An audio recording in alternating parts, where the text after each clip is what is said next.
Good. Zeta, I'll give you a countdown, starting in 3, 2, 1, go. So this is Phoenix Wright, Ace Attorney, and basically we're going to be playing as, well, an attorney, because it's Ace Attorney. Now, basically we're gonna go through 4 cases that we each have to solve. The first one basically being kind of a tutorial case, and then going on from there. I will say I am not technically playing the fastest version of the game, the fastest version being the Wii version of this game, which I do own, but did not have enough time to completely unlock, because we're doing any percent new, or all cases, New Game Plus, and you'll see very soon why. That will become notable right off the bat. So here you see we can mash through all of the text instantly. Now that is the main difference between regular New Game and New Game Plus, and well, let's just say mashing through all the text in, you know, what is basically a visual novel is gonna be very, very helpful. So the story here is very simple. Larry Butts, he's a school friend of ours. And basically, when something's going wrong, it's usually the Butts. It's a very notable saying, but he got arrested for supposedly killing his girlfriend, Cindy Stone, who got murdered in her apartment by a hit to the head, basically. So yeah, we're gonna try to solve that. We're gonna see if we can get Larry out of trouble here. Apparently, she got hit in the head by this statue, so that's the statue we'll be paying close attention to.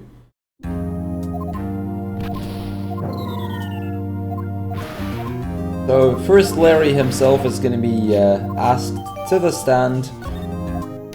Turns out that his girlfriend had a bunch of sugar daddies, so it's, I mean, Larry, being the usual Larry that he is, gets angry about this and, you know, does not help his case that much, that's for sure.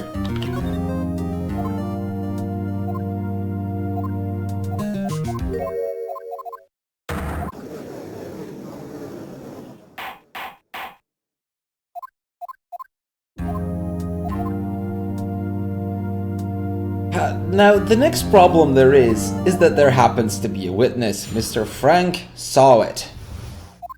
And he goes on to tell about, you know, everything he saw. And now we're gonna have him cross-examine this guy. So this is gonna be interesting because a cross-examination of this guy isn't gonna be that easy, especially this first one. This is a very hard first cross-examination. But he basically just tells us about what he saw. So he states in his testimony that he remembered the time quite well, that it was 1 p.m. But according to the autopsy report, she got murdered at 4 p.m. So there's a 3-hour gap there, which is very, very weird. You know, a 3-hour gap is a bit too much to just be a coincidence, especially considering how certain he was about the time.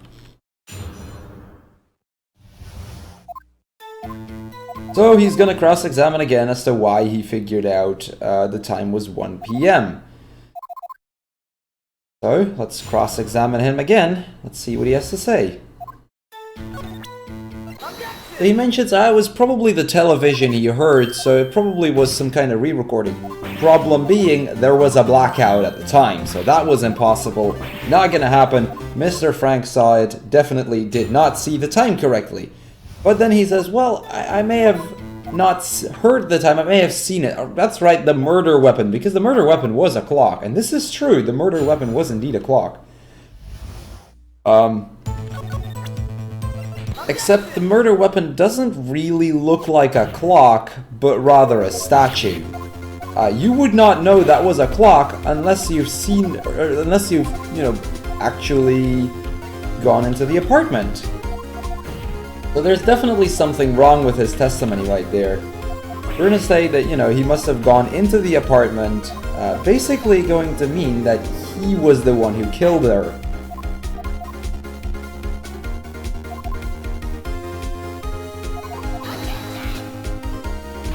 So we're gonna blame Mr. Frank Side for the murder of Cindy Stone. Get one of the best scenes in the game. He's gonna throw his hair at us because he's mad. But you know, it's not quite over yet, because we have yet to prove that. And there is a very simple way. Let's just sound the clock. And the clock says it's 8:25, but the current time is 11:25, so it is indeed 3 hours off.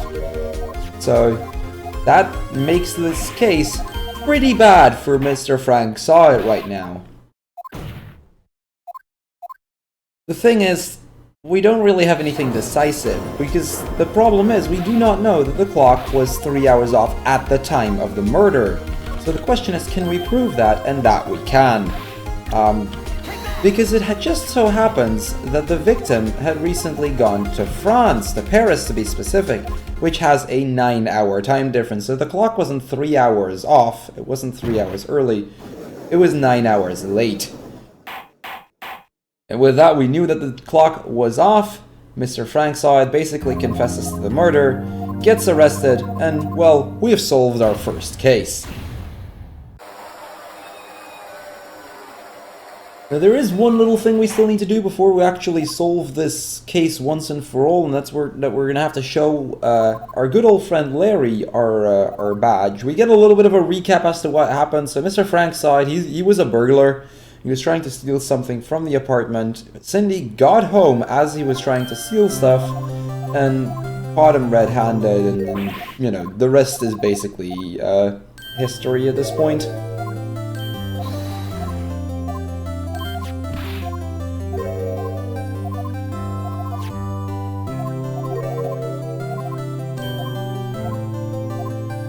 So yeah, Larry is gonna offer up the statue as a reward. We could make Larry feel a little bit better about himself there, but that's slow, so we're not gonna do that, because let's be real, too slow, it takes too much time. That's the first case out of the way, and we're gonna move on to the second case. That's also by far the fastest case, so you know, there is that.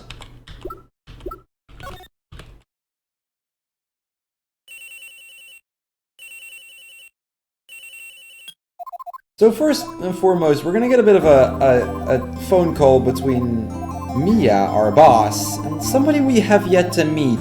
They seem very close though, if you actually follow along with the story.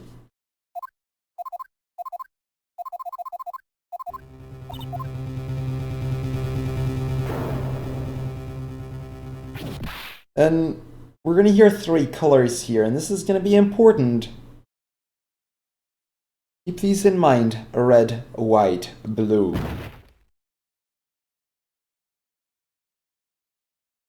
And with that, we're going to start Turnabout Sisters.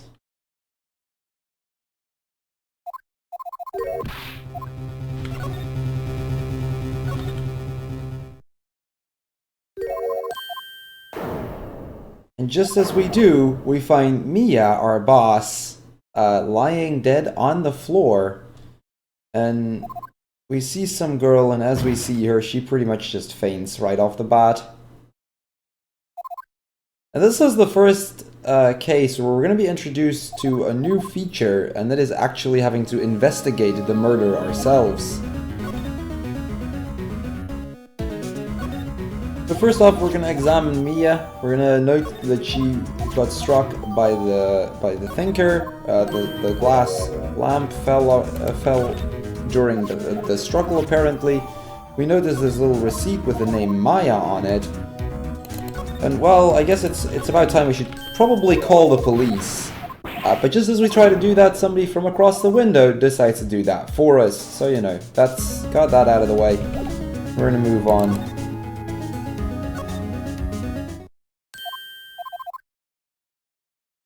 So we meet up with Maya, who is Mia's little sister. We're gonna show her that note because we did find a note with Maya's name on it. Just as we do, though, we see all of the police forces come to the rescue. Well, they pretty much know right off the bat that, you know, Maya did it, because Mia wrote her name in her dying breath. Seems pretty decisive, that's for sure.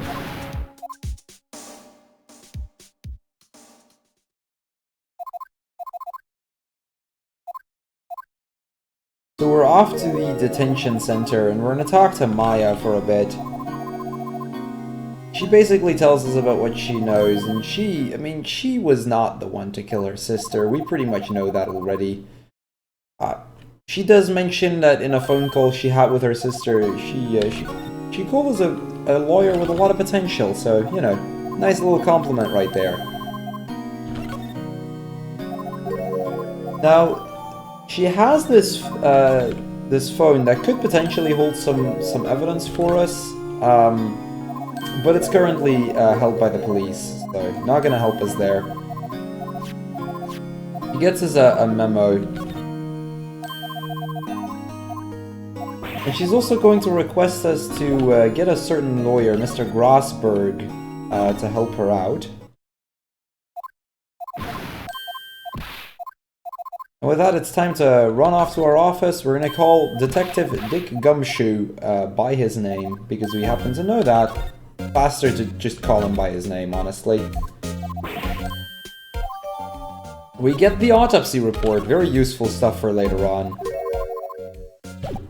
We're going to hear that the prosecutor is going to be Prosecutor Edgeworth. Now, Edgeworth, very big shot prosecutor. This guy has not lost a case in the 4 years that he's been working as a prosecutor. He's one of the most brutal prosecutors out there. It's definitely going to be hard to beat this guy if we want to prove Maya innocent.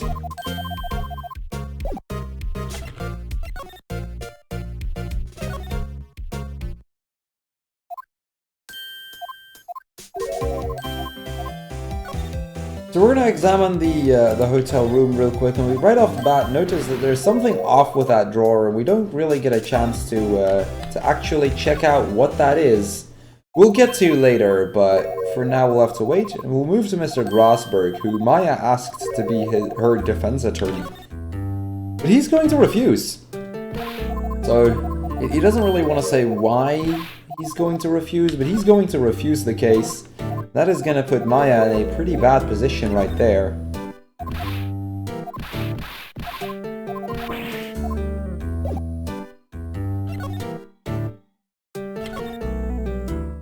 We're going to move back to Maya, and things are looking pretty grim at this point. She has no defense attorney.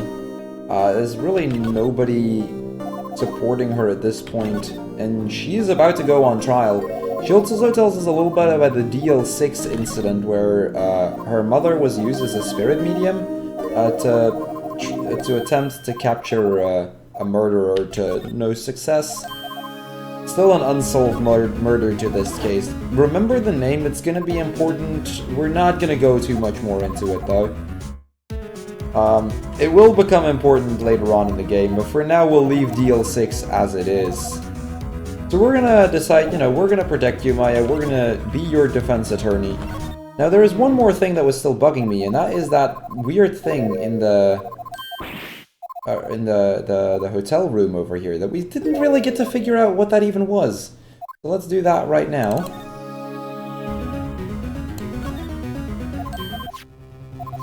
Turns out there's a wiretap over here. And that wiretap is something we're going to take with us as potential evidence.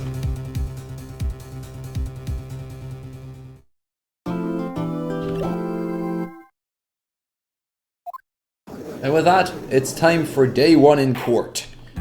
Let's see if we can protect Maya right here and now. So, Mr. Edgeworth going to call Dick Gumshoe to the stand as his first witness. And this is where we get introduced to yet another new feature of the game, which is pressing, which means that during testimony, we can ask more questions to see if we can get a little bit more detail about what's going on.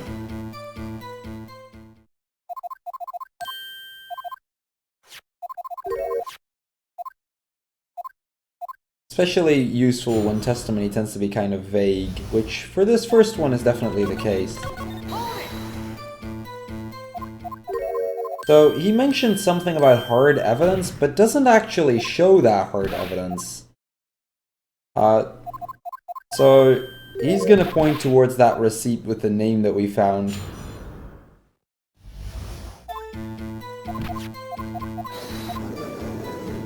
I mean, that's pretty decisive, I would think. But we're gonna not be convinced right off the bat, so let's see what we can find.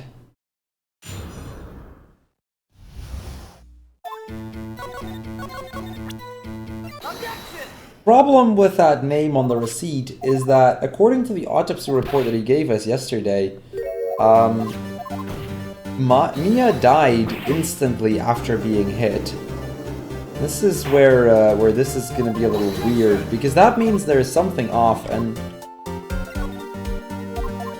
at that point Edgeworth asks us, when did you get the autopsy report? And he tells us that the one that we have is outdated. According to a new autopsy report that we did not yet have, Mia could have potentially lived a little bit after being hit, long enough for her to write that note. So we're gonna get an update on the autopsy report, and well, with that we're gonna finish the cross-examination of Mr. Dick Gumshoe. There is, however, also a witness, which we may have seen before, which is this little lady over here. April May, very creative name right there, by the way.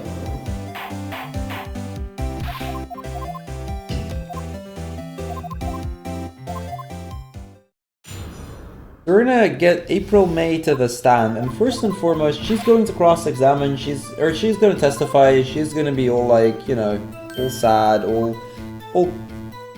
flirty with the judge. We of course definitely want to cross-examine her. So yes, we're going with a cross-examination here.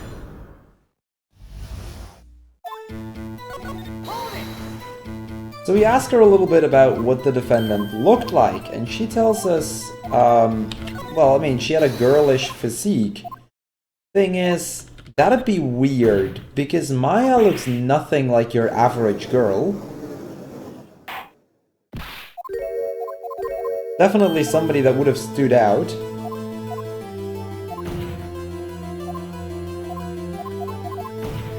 So, right off the bat, we're gonna kinda question her testimony here. But she's going to be able to testify again about how she saw everything, so yeah, we'll get that. And she mentions at some point that the victim got struck by a clock. Thing is, as we saw before, this statue looks nothing like a clock. So that makes it very, very weird. She mentions that she probably heard the clock, because that would work as well. The thing is, the clock couldn't have rung. This is where she tells us, you know, the clock is how she knew, or she heard the clock, because the rooms were very close by. But it couldn't have rung, because the clock was empty. Now, Edgeworth obviously going to object to that, because how do you know the clock was empty at the time of the murder? Because at the end of the day, that's still what it's all about. So we need to find a way to prove that it was empty at the time of the murder, so that it couldn't have rung.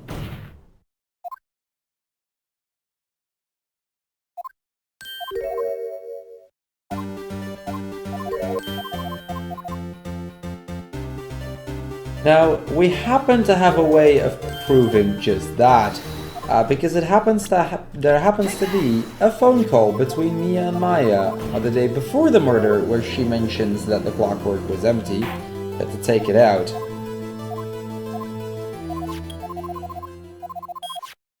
So the clock doesn't work, and with that we know for a fact that it couldn't have rung. Basically meaning that she has somehow heard of this clock beforehand. She mentions that she's probably seen it before in a store, because she goes to a lot of shops and all that. But the thinker, there is only 2 of these in existence, because it was handmade. So again, not at all possible. So this is where stuff becomes a little bit more interesting, because at this point, Miss April May is in a pretty bad spot. Now we need to figure out how the hell did we know about this. We're not going to claim that she's the one who killed her, but that instead she had heard about it through the wiretap. Basically meaning that she is somehow involved in this, and that is definitely weird. So again, the question comes, you know, how would she have heard about it? Well, we happen to still have that phone call from the day before the murder, which proves just that. So Edgeworth gonna object, saying, you know, that seems very objectionable, but at this point, this definitely looks like something that is very relevant to the case. So we're gonna ask her about the wiretap.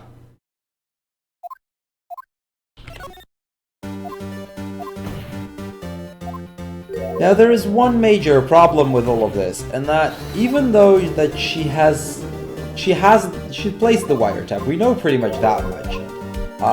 But that does not prove her to be the murderer. It just proves that she is somehow involved. And unfortunately for us, she has a witness, because exactly at the time of the murder, exactly at 9 PM, a bellboy came in to bring her iced tea, so she couldn't have been back in time. We're gonna call in the bellboy as a potential witness, because, you know, to prove that she was indeed there, and Edgeworth is gonna say, you know, we're gonna get a condition here, that is, if we do not find anything, the case is over right here and now. So we're gonna call in this bellboy, we're gonna see what's going on.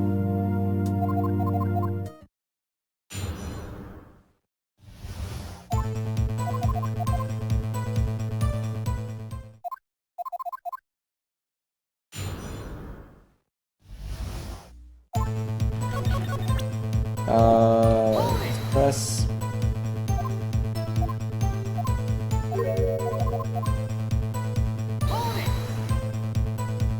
So we're gonna ask for some more information. We could do that on every single statement, but we really do not need to, because it's only the last two that actually give us information that is in any way important, and that is actually forced for me to get. So we do not actually end up finding anything. We're gonna protest, and we're gonna ask the judge to give us one more question. The judge going to give us that, and we're gonna ask about the check-in. And he mentioned that he was disappointed because she was not alone. So Edgeworth throwing in an objectionable objection there, but you know, it's the judge isn't gonna buy it. It's overruled, and we're gonna actually get a chance to ask about the man who checked in with Miss May. And with that, we have ourselves a new potential murderer.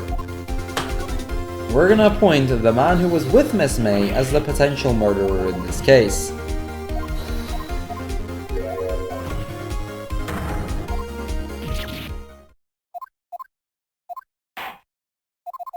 So with that out of the way, there's definitely some more to investigate, and we're gonna close off day one in court.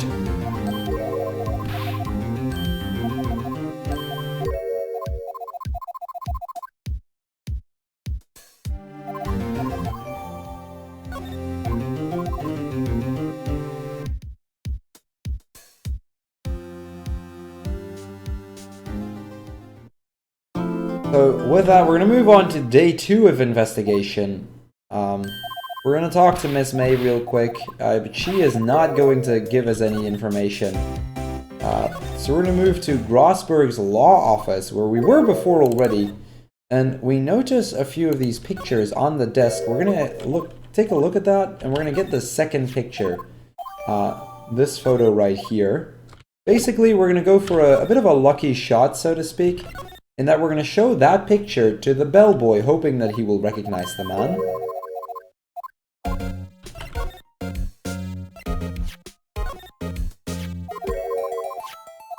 Now he is really excited about this, so he's going to ask us if it would be okay for us to have him write an avividit, whatever that thing is called. Basically a note telling that that was indeed the man. Which we are then going to show to our good old friend, Miss April May. She pretty much confesses that that is indeed the man, and we're gonna ask her who that man really is. So this is Wright, which is basically her boss. He is the boss, or he is the CEO of Blue Corp. So we're gonna move over to Blue Corp, because why not? And we meet Mr. Wright. Very rich guy, very powerful guy as well. This guy, he's like, you've got nothing on me. I mean, there isn't. He's basically fully convinced that everybody out there is just basically just mere toys to him, and there's nothing really we can do. He's got everything in his pockets, from lawyers to judges to police officers, etc. We're gonna have to move out, and we're gonna go to Mr. Grossberg's office again, and we're gonna talk to him about Mr. White, because we did find a photo of Mr. White right here in the office. And something's off, because that big painting is missing. And somehow it ended up in the office of Mr. White, and we're gonna claim that Mr. Grossberg was being blackmailed. Now, the reason he's being blackmailed is that 15 years ago, he told Mr. White about that spirit medium they were using for the case, but that was top secret. Nobody was supposed to know about that. And he told White for a lot of money, because he figured, you know, that would be smart, gets very rich off of it. But then it somehow leaked that somehow, somewhere, somebody figured out and leaked to the media that, you know, they were using that spirit medium. And at that point, he got in touch with Mr. White again, and this time Mr. White started blackmailing him instead. Because, you know, he knew that it was Mr. Grossberg that leaked the information, and because of that, it got Mr. Grossberg in a lot of trouble. For the past 15 years, he's basically been forced to do Mr. White's bidding.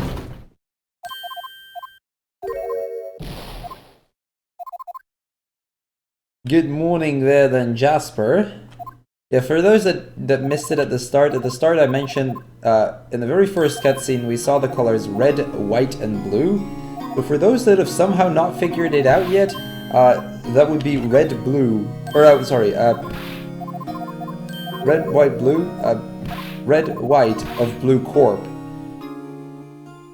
which is the CEO that we're gonna be talking to again in a little bit.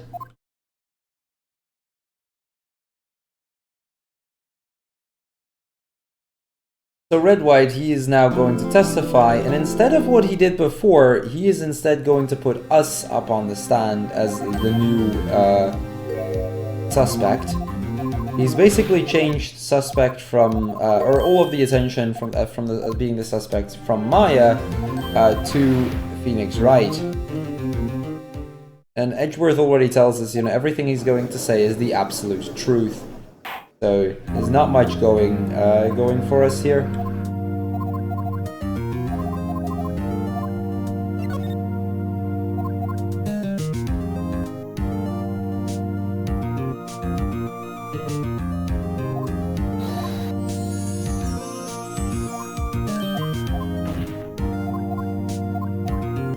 So we get a bit of an introduction. Mr. White, CEO of Blue Corp.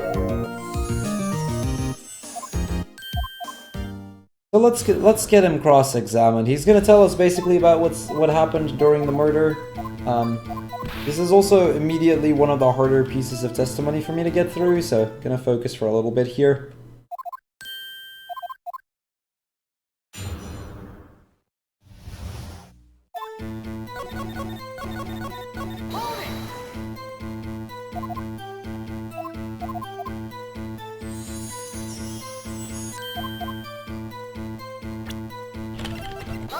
So he tells us that he saw the victim run off to the left, but Miss April May told us that he was running to the right. And that makes a lot of sense, because going towards the right would mean that she would be running towards the door, which, you know, is the sensible thing to do with this situation. We're gonna claim that both of these people are telling the truth, however. There is one explanation that would do just that. That would put him in a very specific position, which is right over here where the K is at for killer. If he was in that position, that would mean that he would indeed have been the murderer. And both of these testimonies would be correct at that point.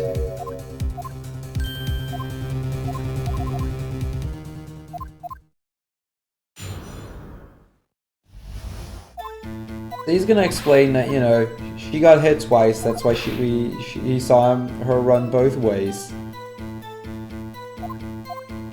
So we're gonna buy that because, you know, he's obviously telling the absolute truth. Maybe we should cross-examine though.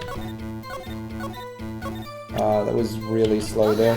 But yeah, the autopsy report mentioned that she got hit by a single blow, so that's definitely not the case. She could not have been running two ways there.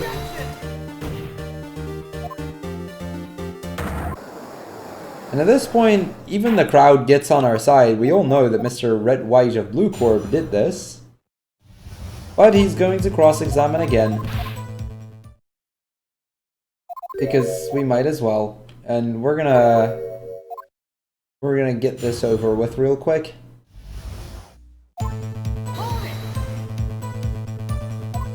So he mentioned that he heard a thing fall, and he's mentioning that it was that glass stand that we were talking about earlier.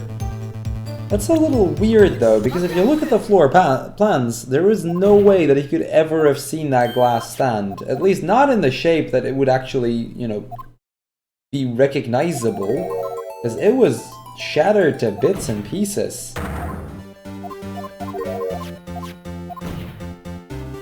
So, again, putting him at the place of the murder at a very, very bad time for him. Now, just as we think we have him, well, there is always Mr. Edgeworth. Edgeworth going to claim that, you know, he should just confess that he placed the wiretap, which is why he would have known that the glass stand was there.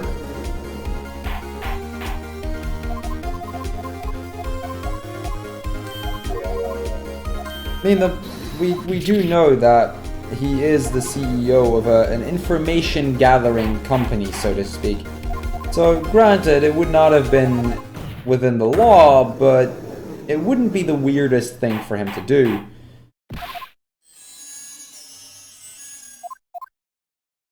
So we're gonna have him testify again. We're basically gonna ask him about what he's seen. Now this is where we get in a bit of a tough position. I have to press basically every single statement.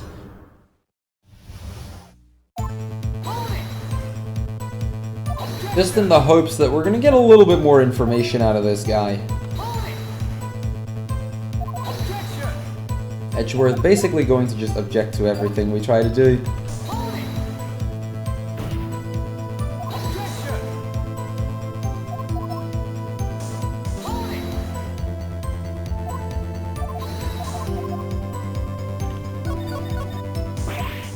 Yeah, we got nothing on him, and this is where the situation is pretty bad for us again. And just as we're about to give up, we see, well, Mia, but she's dead. That's kind of weird right there. So at that point, we got into a break, we wake up and we see Mia again.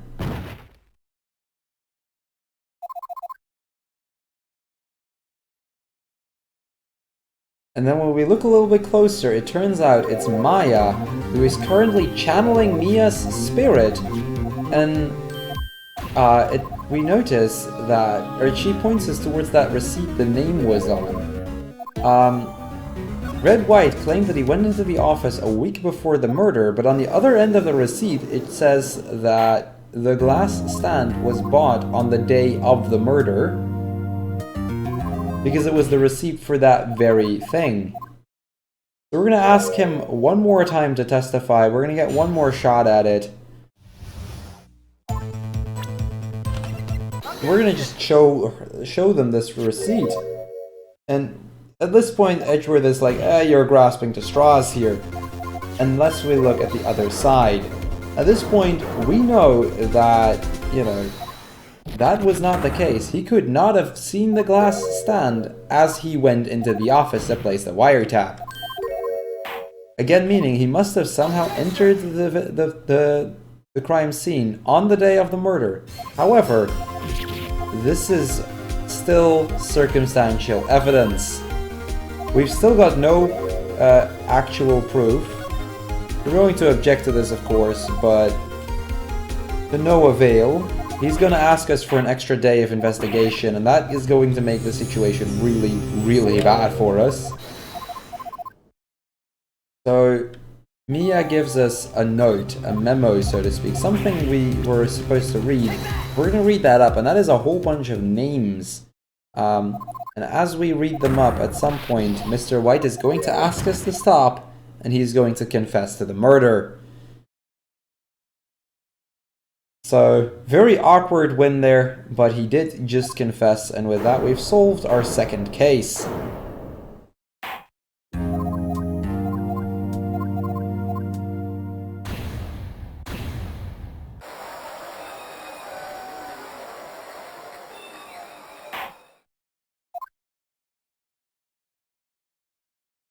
Yeah, that is Turnabout Sisters out of the way.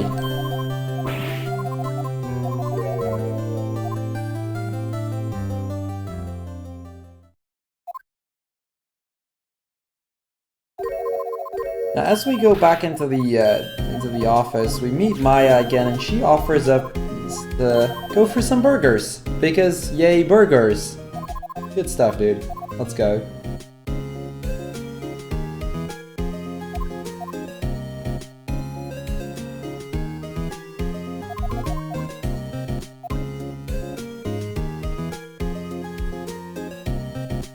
That is Turnabout Sisters out of the way, and that is 2 cases solved, 2 more to go. So next up is Turnabout Samurai. And we're going to get into a bit of a cutscene here with the Steel Samurai. Supposedly a very popular kid show right here.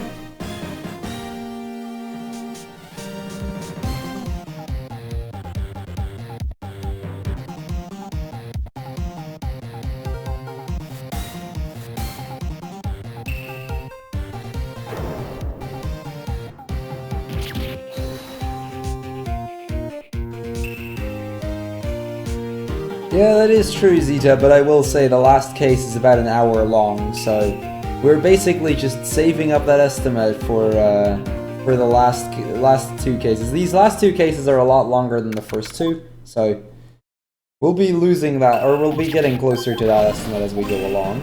Anyway, we get to hear more about the Steel Samurai, which is this kid show that Maya really, really likes. And then on the news, we hear that the Steel Samurai, Will Powers, the actor that plays him, got arrested. So, I mean, we're gonna have to, or we're gonna go towards Will Powers, see if we can defend this guy.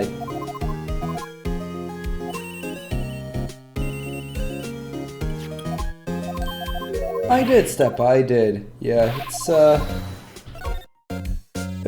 still all good. Still in good shape, so let's get moving. So here we meet up with Will Powers, the actor that plays the Steel Samurai. I'm going to ask him about a few things before we actually move towards the crime scene to do a little bit of investigation.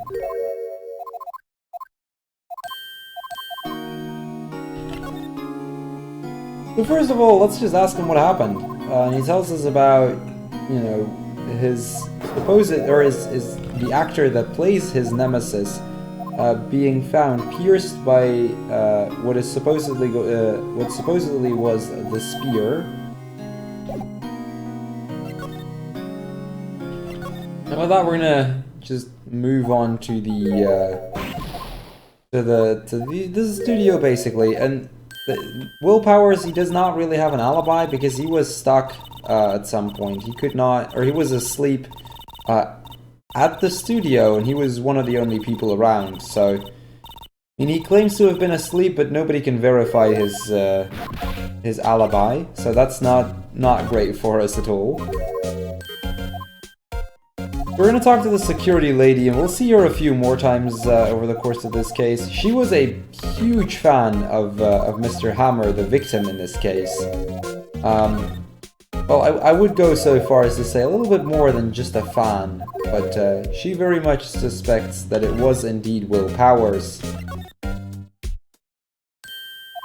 We're gonna go back to the detention center and talk to Will Powers. Specifically because we need some way of getting in there. I mean, seeing as how we are now the defense attorney for Mr. Powers, we can get access no problem. But we need that letter in order to give us access to the rest of this place.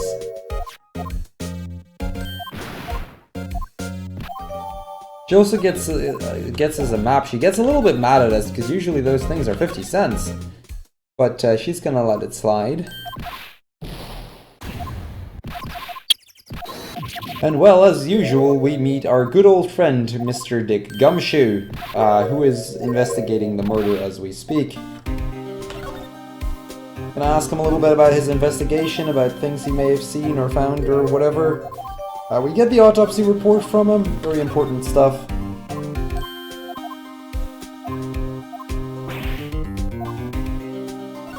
And we're gonna ask him about his decisive evidence. So a photo was shot of the Steel Samurai heading towards the studio. So that's pretty much decisive evidence right then and there.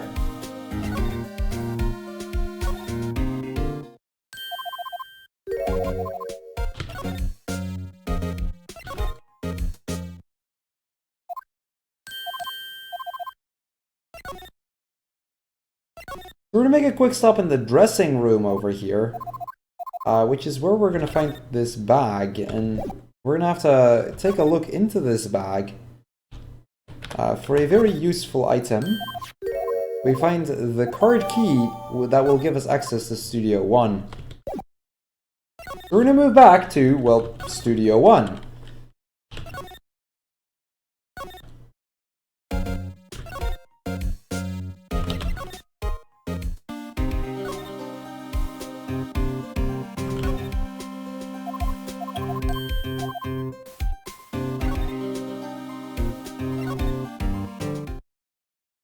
Inside Studio 1, we basically find the white tape. That is where the victim was found. And we're gonna look into the camera. And as we do, we meet Penny Nichols, which is an assistant around the studio. She tells us that she finds this a little bit odd, because Will Power is not one to actually hurt somebody. We also get to hear a little bit about, you know, the events that went before the murder itself.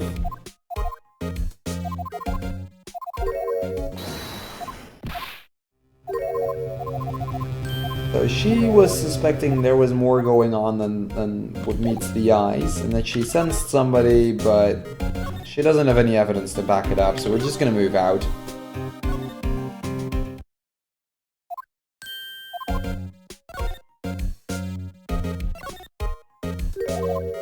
We're gonna go to the security lady one more time, and, you know, basically gonna get her out of this place. She gets really upset because, you know, the assistant claims that she was sensing somebody else, and that gives us an opportunity to check in the computer. Which we are going to make use of very well, and we're going to get that photo that the detective was talking about.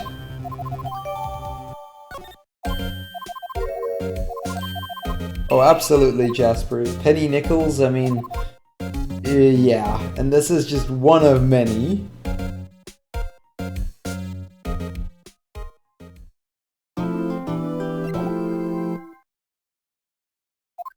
So into court we go, and we're gonna meet up with our good friend Edgeworth, who is again going to be the prosecutor for this case.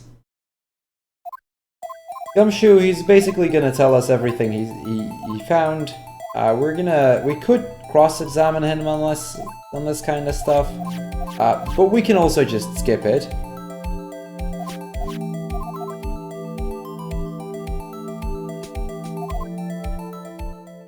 We are going to get a few pieces of information that are going to be useful. We're going to get the spear as the murder weapon. And we're going to get Miss Wendy Oldbag to the stand.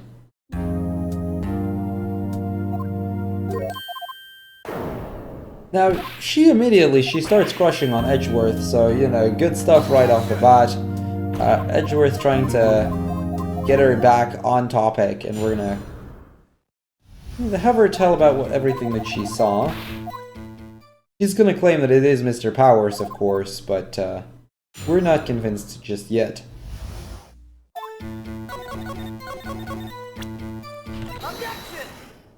We're gonna point immediately to the photo. I mean, there is indeed a photo, but the problem is, you can't really tell for sure that that was the Steel Samurai.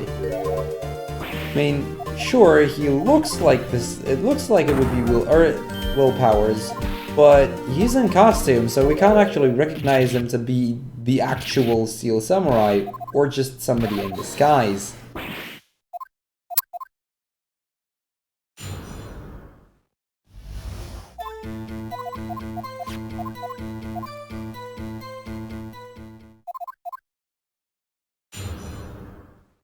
Now, over the second cross-examination, we're just going to press a few statements first and foremost.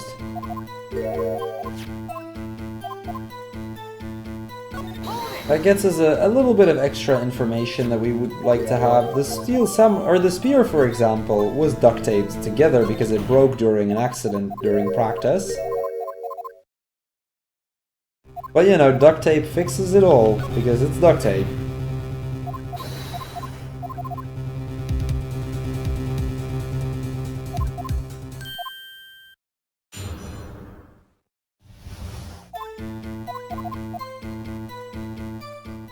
So now Wendy, she's going to claim that, you know, it couldn't have been anybody else because that was the only person in the studio.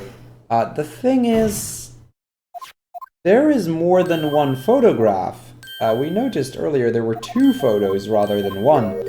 So, who would be the other person? Because clearly somebody was at the scene that we do not yet know about.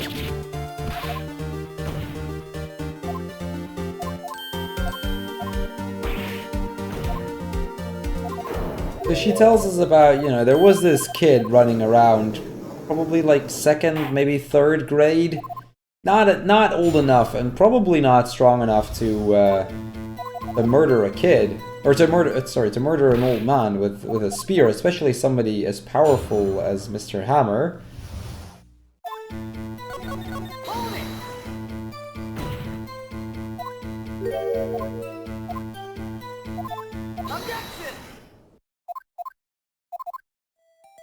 She tells us that the kid got in through an opening in a grate, a little on the side of the studio, rather than the main gate.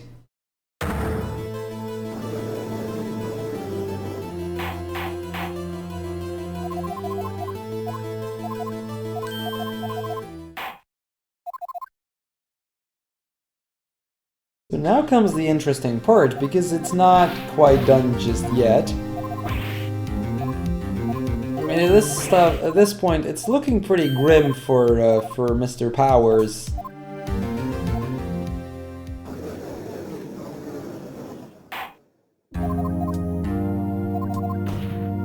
But we are going to claim there is another person who would have been capable of murdering Mr. Jack Hammer. And that is the security lady herself.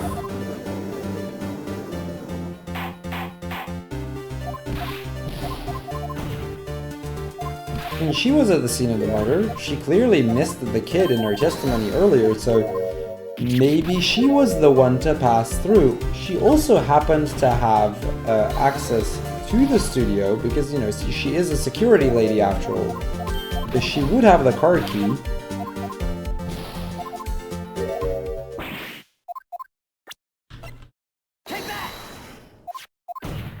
The kid could not have gone into the studio, but she could have.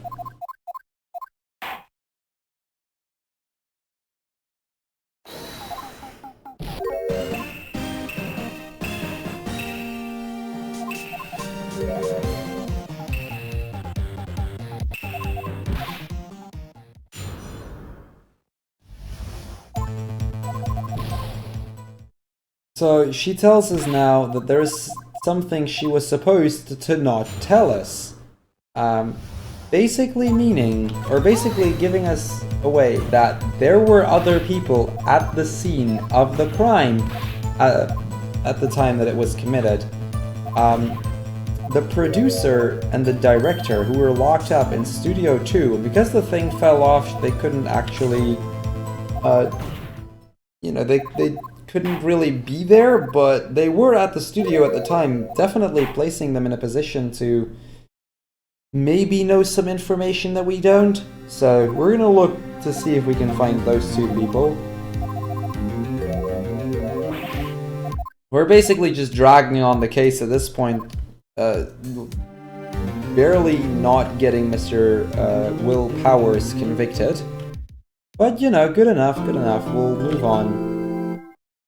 And it's time for us to move into the second day of investigation. This is probably the hardest day for me to do execution-wise, because there's a lot of menuing on this day of investigation, so I'm gonna be a little bit more quiet as I go through this case. Because by now you've probably noticed that this game is literally just one big set of menus. And it's just literally, like, the entire game is just 2.5 hours of menuing. And this case is notorious for how much menuing you need to do.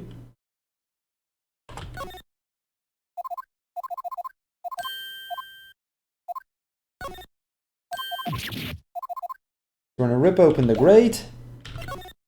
That's just to unlock some events that are gonna happen later on. Now we could talk to Penny Nichols about a whole lot of things, but there's really only one thing we need information about. And then we're gonna move away again.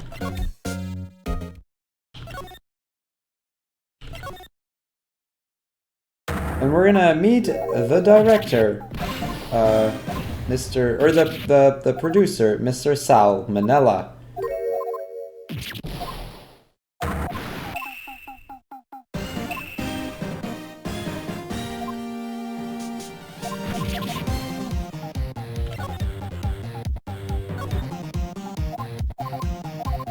We're gonna ask him about the day of the crime, but he isn't telling us too much.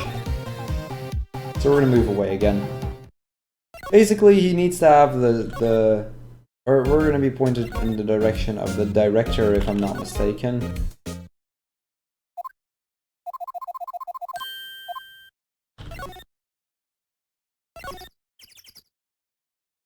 Yeah, it would look a bit like your run, wouldn't it, Hammer? It's just a whole bunch of menuing. Whoops. Let's take a move. We're gonna go in back here, back to the main gate, and that's where we'll meet Wendy Oldback. And we basically see her chase, or we see her a little, no, we're gonna, sorry. So we're gonna ask her about that boy, that fanboy that we were talking about earlier, Cody Hackens. Employee area. And we're gonna meet up with Cody Hackens, who happens to be right here. Now, this is a kid, and you know, kids don't talk to adults like that. You know, he's a pretty rude kid at that, so he's not just gonna talk to us. He's gonna run away. We do notice this empty bottle that supposedly slipped from his pocket.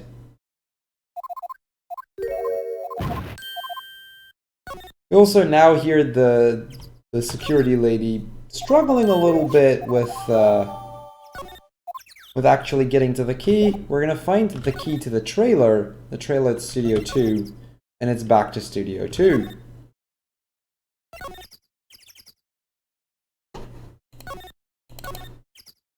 So this is where you might see how much menuing this is. It's pretty annoying. But as we get into the trailer, we meet the last major person in this case, Miss D. Vasquez. We're gonna ask her a little bit about the day of the crime and all that kind of stuff, but she just mentions she wants to have the script.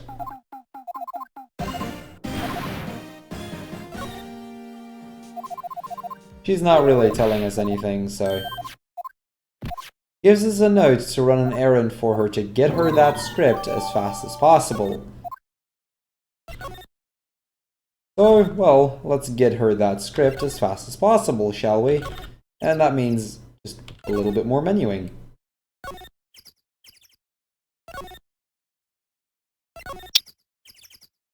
So we go all the way to our good friend Salmonella.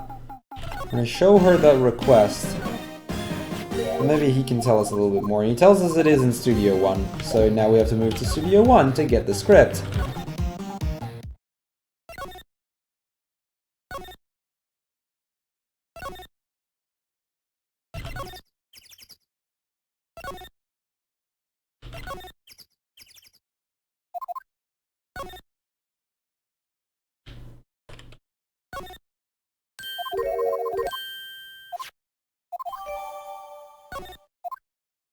And with the script, we can move back to Studio 2, give D. Vasquez the script, and hopefully now she'll actually talk.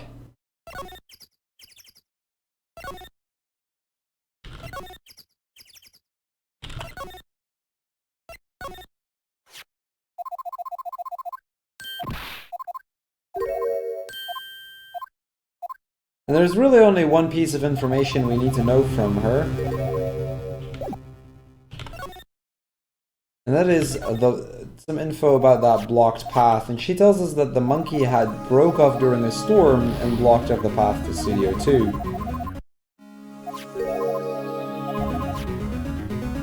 So that's why she couldn't have been there. It wasn't removed until 2:15.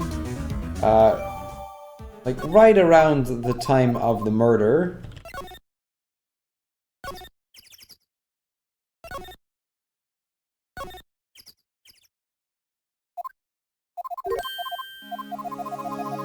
So now we're going to meet up with Mia again. She's going to help us for this last bit of the investigation.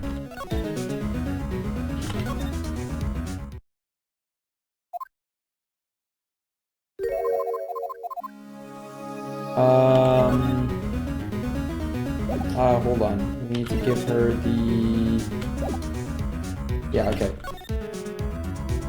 Got lost there for a second, but we're going to give her the card key. That's gonna get her out of our way. She's also gonna give us some cards, which may help us to get the kid talking. She took those from the kid that was running around the studio. So that might give us some leverage to get this guy talking.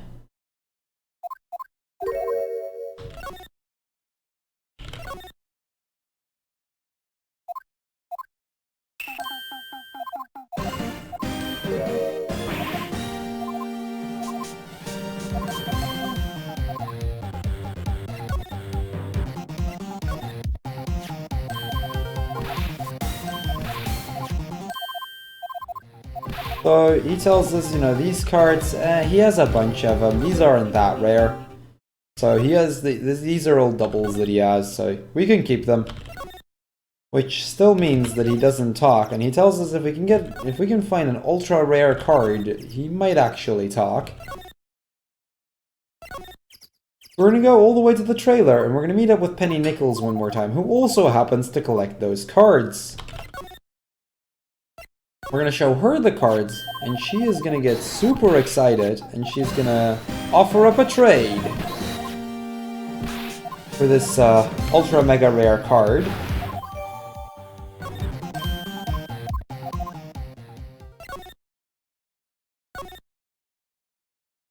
So let's go back to Cody Hackins and see if he is willing to talk in return for that card. Gotta get the kid talking somehow.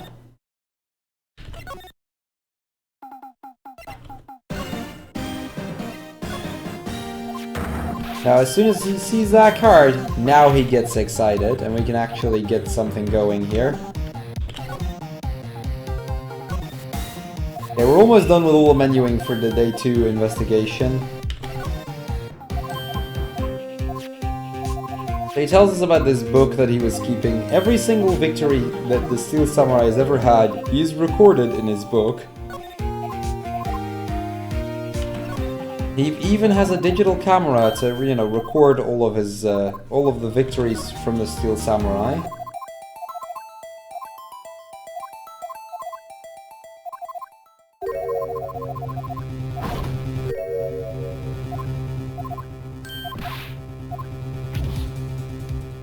So Cody now being taken away by the chief, by Mr. Gumshoe.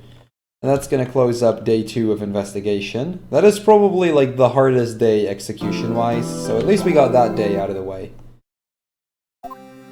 And it's time for another day in court, and we're gonna move on to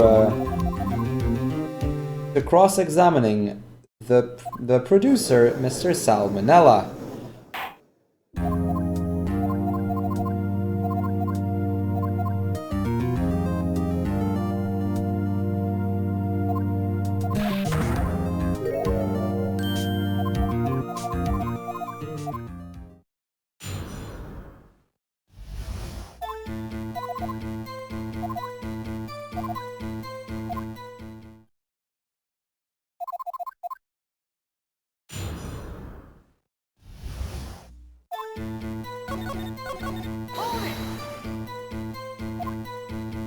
So this starts off a fairly simple simple cross-examination. We're basically just gonna ask them a little bit about the you know, about the day of the murder, about their meeting that they had.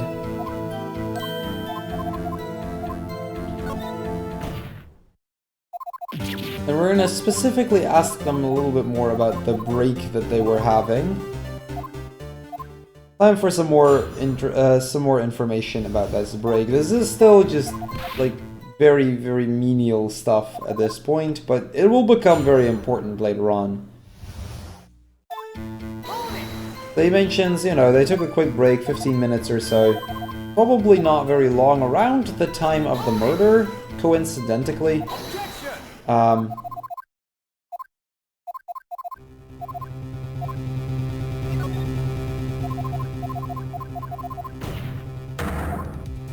And at that point, Edgeworth comes in to mention, you know, they couldn't have been on the crime scene, so that's gonna completely put them out of the picture.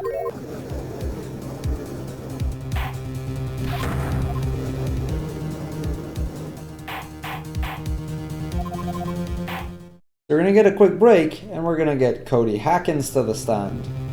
This is where stuff becomes a little bit more interesting all of a sudden, as you'll see very shortly. So far, it's still a very easy, you know, there's not much work that we can actually find. Nothing really that puts them in a position where they could have been the murderer, so gonna make it a little rough. So Cody Hackins, he's a bit too small here, so they're gonna get them some boxes so that we can actually properly see this guy.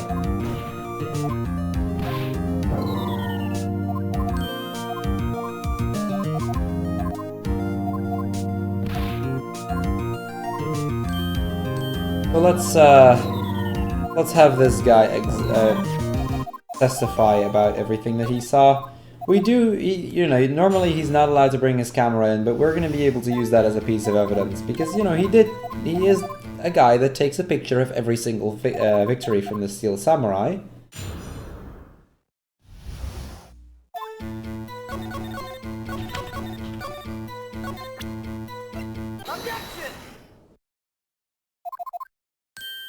So, the interesting thing is, he did not have a photo of this victory.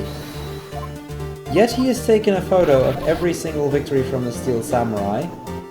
So this means we're gonna start questioning, what did he actually witness?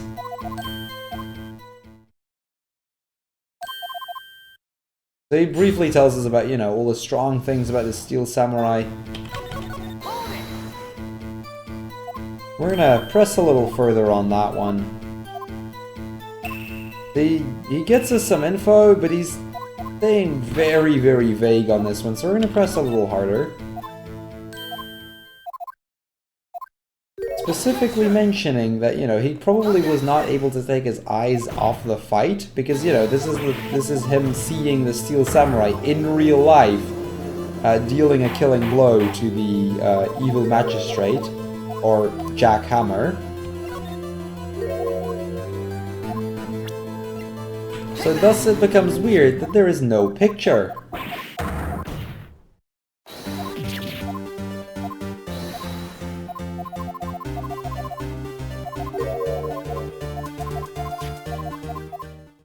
So we're gonna ask him about why there is no photo, because that seems pretty crucial. That would be a very decisive piece of evidence here.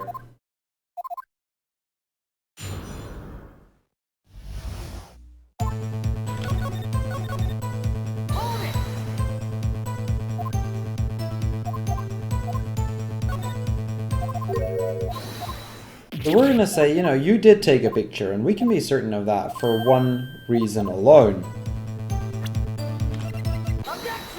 And that is the path to glory. So he couldn't have erased that picture. He would have added it to his book, because, you know, he has kept all of them. Except for there is one explanation for why there wouldn't be a picture here. There is one reason why he potentially would not have taken the picture, and why he would be so secretive about it, and that is if the Steel Samurai did not win. And this is where stuff becomes interesting. Because if the Steel Samurai did not actually win the fight, that means, well, first of all, the kid couldn't handle the truth, which is why there is no picture. But more importantly, that means that the Steel Samurai is not the murderer, but rather the victim.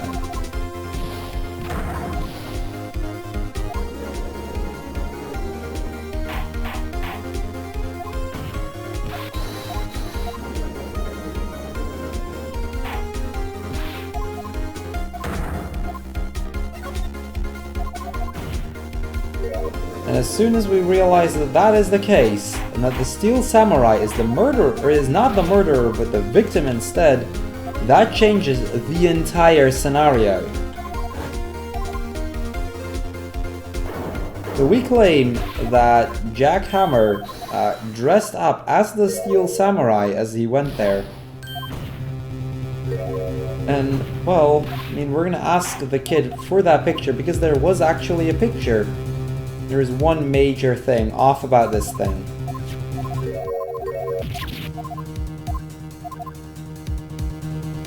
Surprisingly enough, the big 2 on the left does not actually work. We need to highlight the one up here.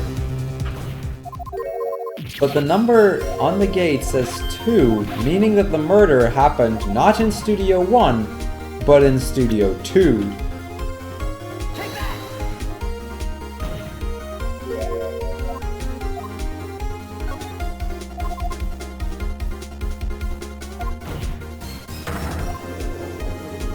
So this is the point where not only does that mean that the location of the murder was something else, the murderer was someone else, it completely shifts the entire murder from Studio 1, which is where we thought everything happened and where Will Powers could have been, to Studio 2, where Will Powers could not have been.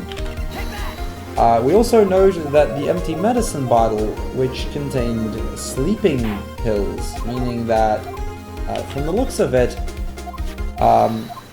with seeing as how there is Mr. Hammer's fingerprints on the bottle, it's starting to look more and more that Mr. Hammer drugged Mr. Powers, took his costume, and then moved over to Studio 2. However, we still don't know who actually did it. We still have no clue as to what actually happened, so time for day 3 of investigation, the last day, because every case in this game has to be solved within 3 days, otherwise it goes cold. So let's go see if we can find out what is actually going on here.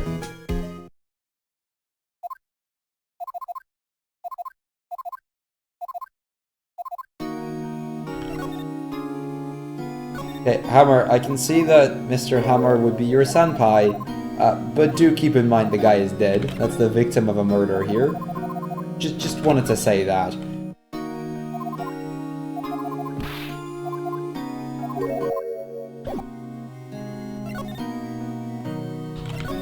So we're gonna go through a very short day of investigation. This is by far one of the shortest of the 3 days in this game, so we'll get through this very, very quickly. And this is also where we're gonna get a big reveal, so this is where stuff is gonna get very exciting very, very quickly.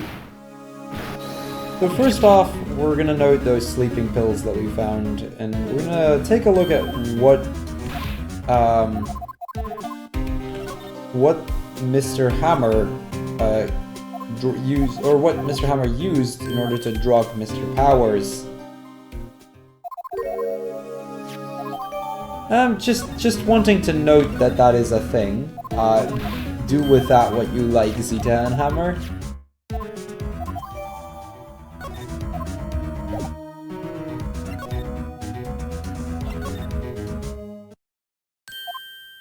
So we note that, you know, they had that T-bone steak. That's gonna be important later on for a little bit, but nothing too crucial yet. We meet up with Penny Nichols, and she tells us that the show has been cancelled, and they're gonna move on to a new show. The Steel Samurai is done.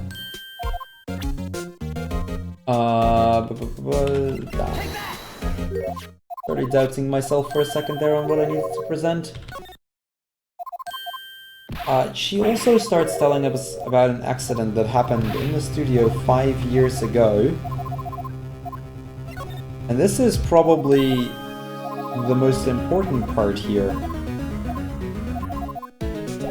She tells us Wendy Oldbag will know more, because she was working for the studio at the time.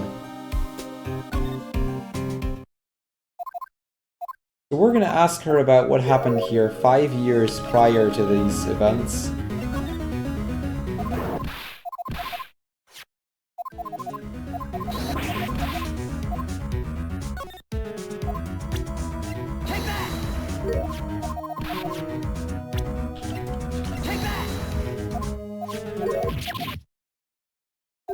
We also prove that Mr. Hammett did indeed drug Mr. Powers. We basically use the fact that there were traces of it to prove that, but she tells us about 5 years ago, a man who worked for the studio as well, a different actor, he fell onto the spikes over at Studio 2 and got killed as such. We're gonna meet up with Dee Vasquez, and at first she's just completely going to be ignoring us because it's Dee Vasquez and she can do that. We're gonna show her that picture that we got from 5 years ago, basically telling, you know, we know that something happened here. We're gonna move inside the trailer, and this is the last action that I need to do for this day of investigation, so I'm gonna move on, and we're gonna see that there is something going on here, something more with more to Vasquez than meets the eye. She's got some ties with the Mafia.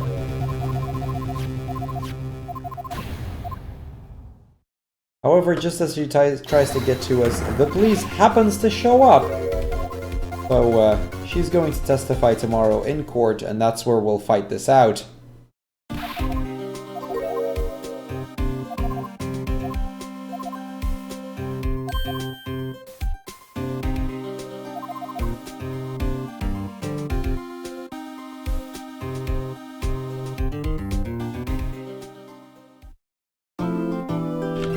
Okay, let's get the big reveal for case number 3, because this is honestly the probably the most interesting part about case 3.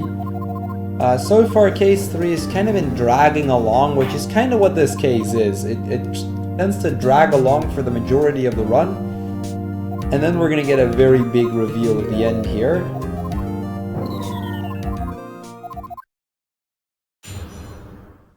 So we're gonna ask her first and foremost about the day of murder.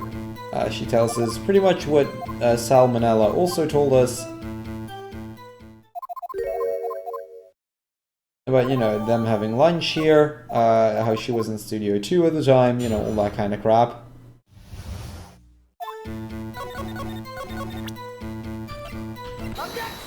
Thing is, if we looked at the plates as they were in Studio 2, there were no bones, and a T-bone steak without a bone would seem kind of weird. So we're going to claim that, you know, no matter what she says, she did not eat the steak. So something there was going on already, and we claim that that is the case because she was meeting up with the Steel Samurai.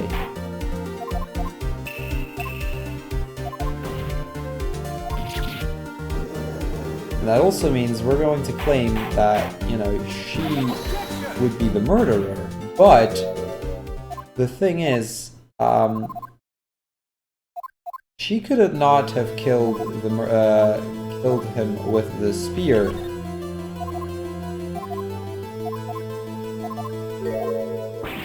There's a very good reason as to why she couldn't, and that is, you know, that spear is not the murder weapon. I mean, it's been duct taped together, it broke during accident, and a duct tape spear, I mean, duct tape can do a lot, don't get me wrong, but it seems a little bit of a stretch to think that is what ended up killing somebody. So now the question becomes, then what did end up murdering him? And we're gonna claim that Jack Hammer died in a very similar fashion to how the man 5 years ago died. Pushed onto the spikes.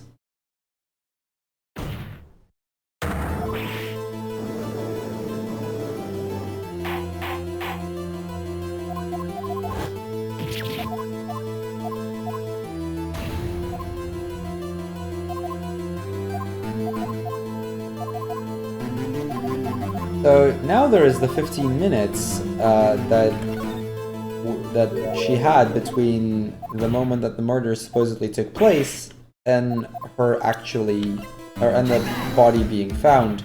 The only way that she could have moved it was using the van, which was at Studio 2 at the time.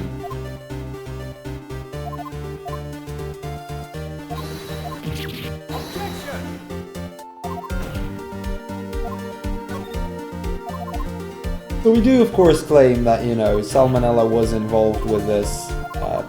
He needed some help in moving the body, and he definitely was a part of that.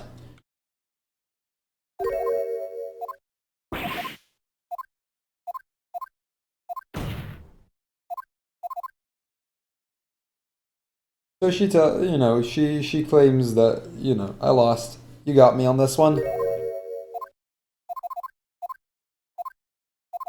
However, we do not really have decisive proof right now. We just opt another potential scenario, and that is not enough just yet. Yo, Shadow!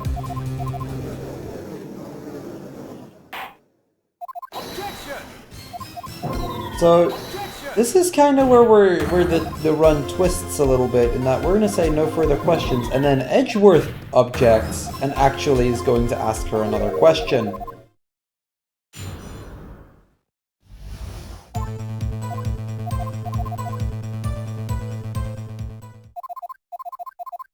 So as always, we get to cross-examine her here.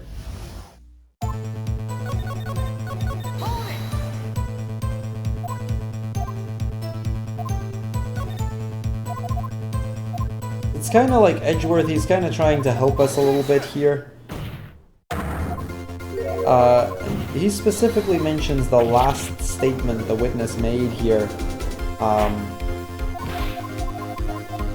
Getting that added to the testimony you know, that's gonna... It's something about that, him being injured. Will Powers was limping, or, you know, the guy in the picture was limping, and we knew about the accident that happened before. Basically going to explain as to, you know, how would she know that who is who or whatever. She saw the limping, and at that point she knew what was up.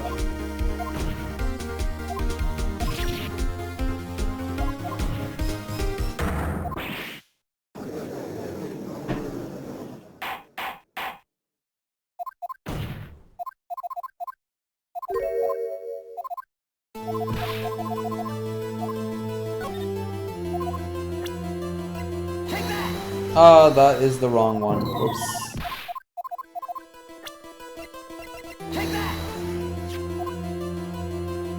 So the reason, you know, we're at this point we're talking about why would she have done that, and we're basically going to come into the point of the blackmailing that was happening around the studio.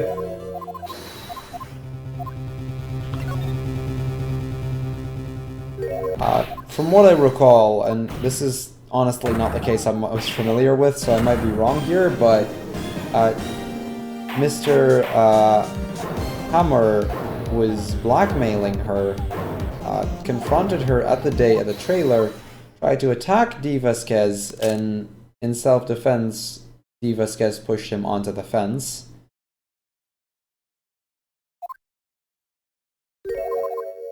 And at that point, she confesses.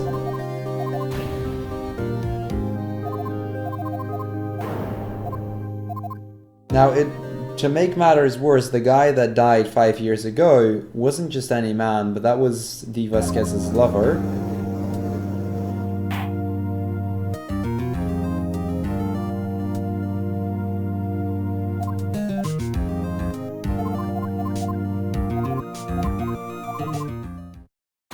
We're gonna get the not guilty verdict, and we're gonna leave it as it is, and we're gonna move on to the last case, Turnabout Goodbyes, which is by far my favorite case in this entire game.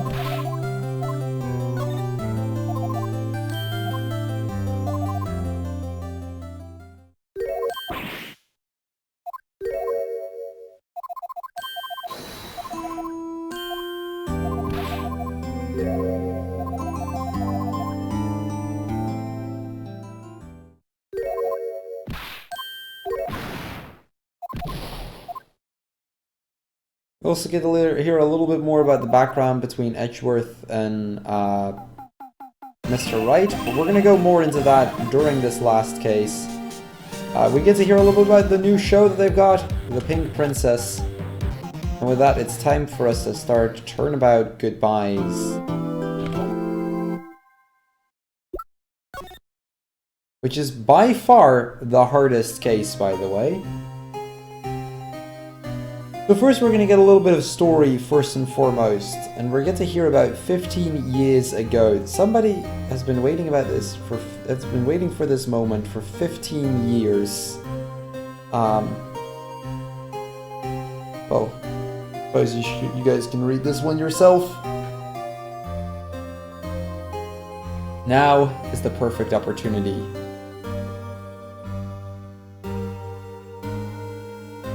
We get to hear about the revenge. Merry Christmas. I mean, Christmas was about a month ago and all that, but that doesn't matter, it's beyond the point. But as we do get that, we see Mr. Edgeworth, Miles Edgeworth, with a gun in his hand. Well, I mean, Christmas time, so we're gonna move on. We also get to hear some news about, Gordy, and then just after that Edgeworth has been arrested for murder.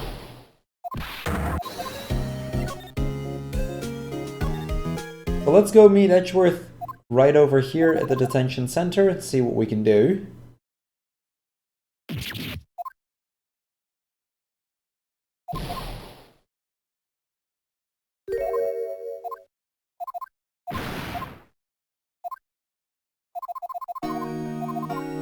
So he's asking why we're not laughing and all that.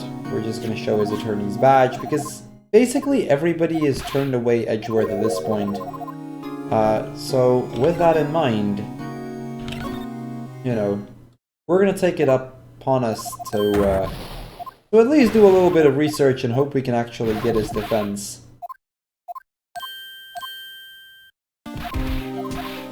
You know, see if we can actually defend Mr. Edgeworth. Although at this point it is looking pretty grim for Edgeworth for a lot of different reasons, a lot of which we'll show very soon. But as we talk to the detective, it turns out, you know, basically what happened here is that two people were in a boat. One of them got shot by a gun. They found the gun with Edgeworth's fingerprints on it. And there was a witness that saw the entire thing, so it's looking pretty bad right now.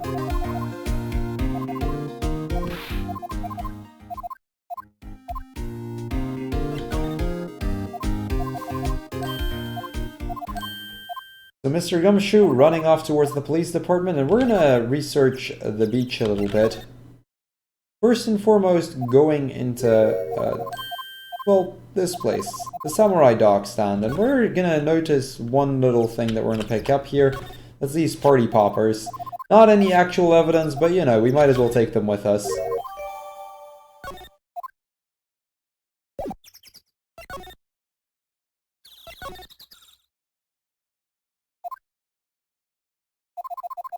So we get towards the lake itself, and we see this camera standing around. We're gonna examine it for a little bit. It seems to be working on voice, and as soon as she gets the party poppers up, that's when it's actually starting to make photos all of a sudden. So good stuff there, gets us some information. Apparently this camera was set up to respond to loud noises.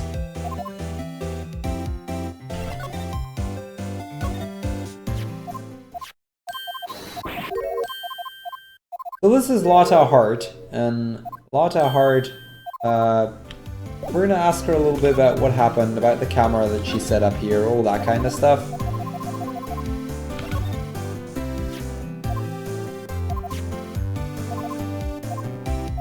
Supposedly, it's supposed to respond to loud noises, and seems like something we can ask her a little bit more about at least. So let's show her the camera again.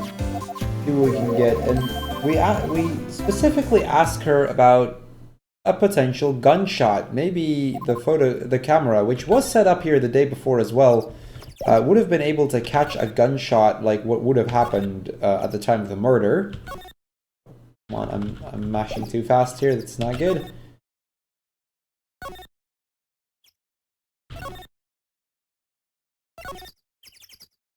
We're gonna go to the Criminal Affairs Department, and we're gonna meet up with Dick Gumshoe one more time.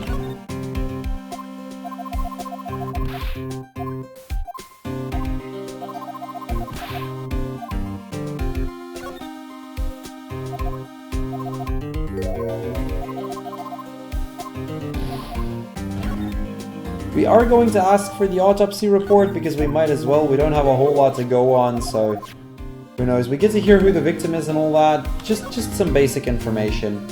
And it turns out that the victim was actually a defense attorney as well. Somebody that, you know, worked as a defense attorney on... We don't know yet how the two are related. I'll get into that once we actually get to hear a little more about it. But it was a defense attorney that was shot by Edgeworth, supposedly. The detective completely convinced that it wasn't Edgeworth that did it, but we'll see. Anyway, Lotta, in the meantime, having looked into those pictures, and it does look like the camera actually shot a photo of the time of the murder, with the two of them being in the boat right there. So we're gonna get that picture. She's gonna mention to the police that she saw the entire thing. She's a witness as well. We'll also meet up with Santa because, you know, it's around Christmas time. Might as well.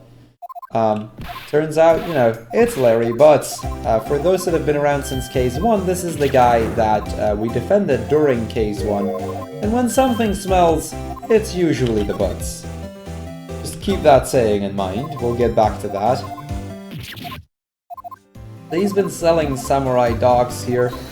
And he's been doing a lot of good business, especially with all the Gordy stuff going around. We also hear about, you know, the two of them kind of being connected, about Edgeworth's father for a little bit, who was a defense attorney, about how Edgeworth also wanted to become a defense attorney at some point. Why did it double tap the B there? Whatever.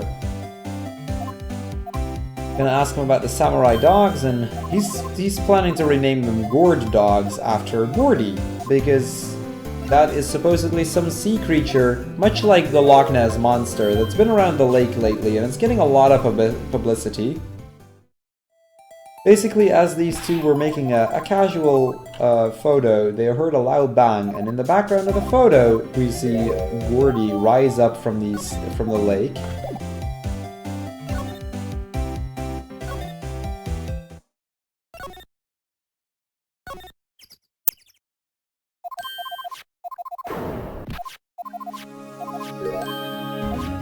So Maya happens to remember that, you know, maybe Grossberg may know a little bit about this victim.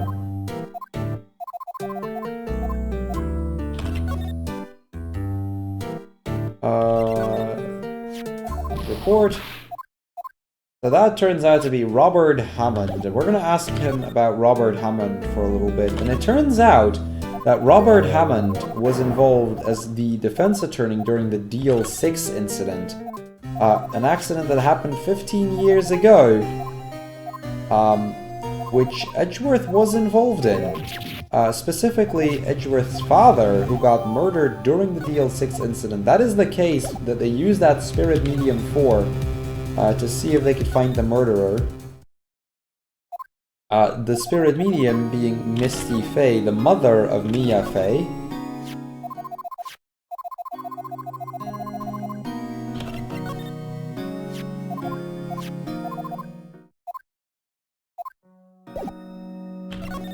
We're going to show him both the photo of Mia Fey as well as the lake photo, and we're going to ask him a little bit about Deal 6, about how his father got murdered. Basically what happened during Deal 6 is that an earthquake happened right here at the courthouse. Edgeworth's father, and Yanni Yogi, a bailiff at the court at the time, got stuck in an elevator, and at some point they got unconscious, and as he woke up, his father was dead. The thing is, nobody actually knew who ended up killing Gregory Edgeworth, and that case grew cold in the past 15 years.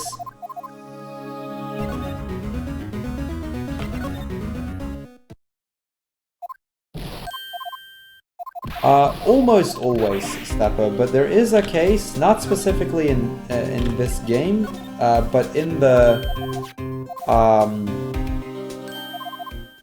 Phoenix Wright series, at least in the trilogy, where you do actually get a guilty verdict. I will say, though, that Edgeworth, we're going to try to do our best to prove him innocent. Edgeworth did not commit this murder, but it's not done just yet. So now we're coming up on a really hard day in court, and this is probably one part where there are a few statements where if I make a mistake, it's just done, run over. So hopefully we will not actually get to that point. As long as I don't make a big menu mistake, that shouldn't happen though. But yeah, our prosecutor right here is Mr. Manfred von Karma, who has been a prosecuting attorney for 40 years and has not lost a single case yet. He has also only once in his 40-year career actually taken a break. So the detective, he's going to give us an overview as to what happened, basically showing, you know, on the lake, well, no, we'll get to this right here. Let me make sure I do this right first.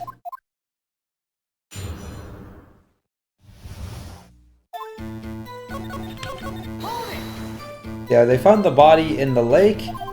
Single bullet wound on the victim, so nothing new there. We get to hear about the murder weapon, which was a pistol with Edgeworth's fingerprints on the pistol. And the ballistics of the bullet match the one of the gun. So at this point we've got a gun which is confirmed to the murder weapon with Edgeworth's fingerprints on it. So it seems pretty decisive right off the bat.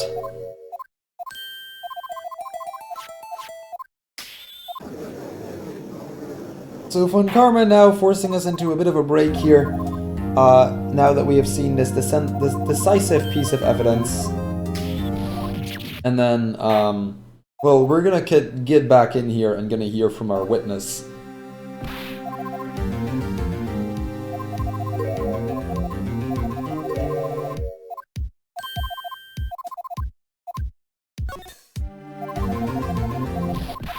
Now the thing, especially with this first day in court, is that you'll notice a lot that there is no way back with Von Karma. He's a very direct kind of guy. He doesn't really allow us to do much. He doesn't give us a lot of room to ask other questions or anything. But we're gonna get the witness testimony anyway, and she's gonna tell us about how she saw the gunshot, and she even took a photo as evidence, or she even has that photo as evidence.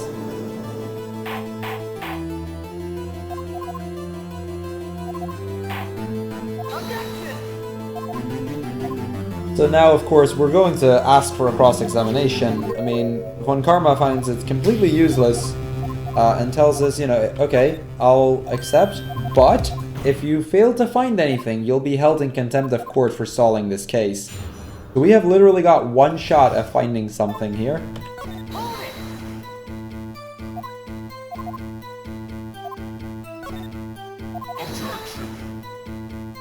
So we're gonna ask her about her reasons to be there.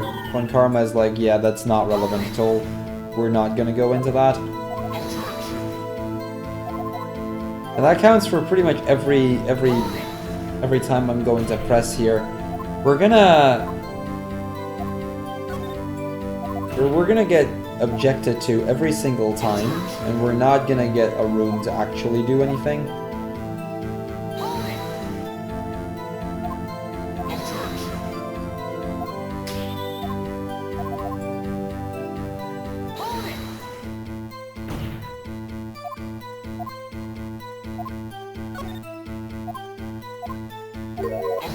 So we talk about her scanning the lake and all that, and we're trying to throw her into question, but it's not necessary. And Von Karma's like, okay, no further questions needed. And at that point, he's going to tell us, you know, you'll be held in contempt of court, as we agree to. Maya, however, at the last moment, speaking up, gonna force Lotta into saying something. And this is gonna give us that window of opportunity. However, Maya also tells us, you know, I was the one to speak up, not Mr. Wright, so if anybody should be held in contempt of court, it's me. And she did make a last statement, so we are allowed to cross-examine this statement.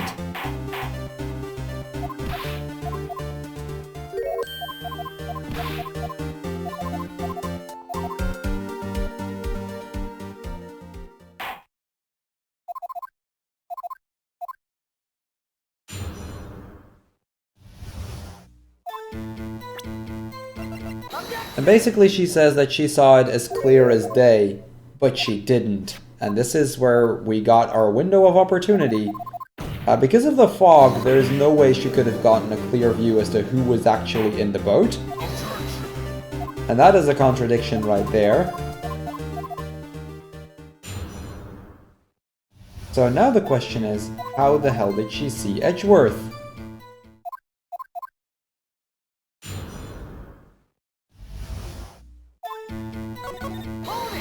So she mentions, you know, she brought binoculars because, you know, that would make sense, and that with that she would have been able to see that it was Edgeworth.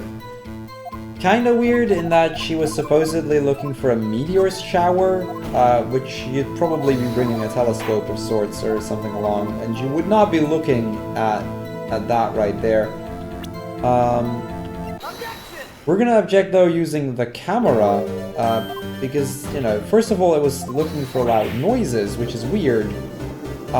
Second of all, it was pointed at the lake. We're gonna claim that she was instead looking for Gordy, which makes a lot of sense, honestly. I mean, she is a journalist looking for a story, basically.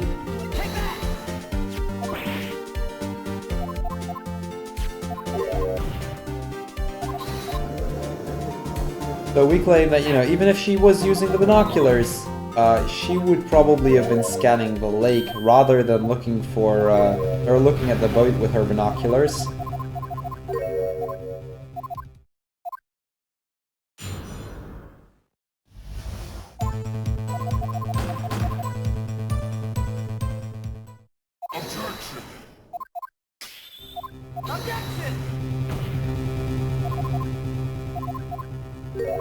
So, we're gonna get another chance to cross-examine her.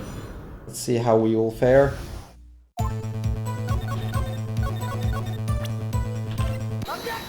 And again, she tells us, you know, she was looking at the boat the entire time, but that would be weird because she would probably be scanning the lake in the hopes of finding Gordy, because that's what she was for to begin with.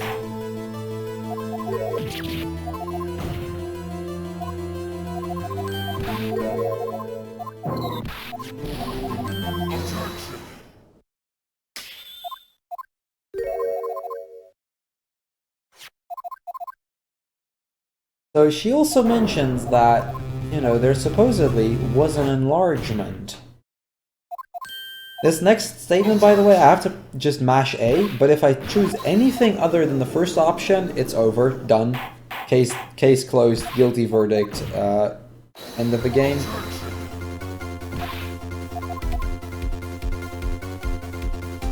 We get to see the enlargement, and Von Karma's like, well, I already took a look at it, there's really nothing there, so... I mean, it doesn't help you much. However, we are, of course, going to object to it, as always. There's one specific part that we're going to object to, and that is the hand of the shooter, because something is off about this. Specifically, the hand it's held in. If we look at the gun, according to the thing, the fingerprints from Edgeworth's right hand. However, the photo shows a picture of a man holding the gun in his left hand. So, that would point out that it wouldn't be Edgeworth shooting right there. We're gonna claim it was the victim himself to have shot it. We've ruled out suicide though, so because the distance was too big. But that is not the option either. And that basically puts us in a position of, okay, something's off, we need to do more investigation, but we don't really know what's going on yet.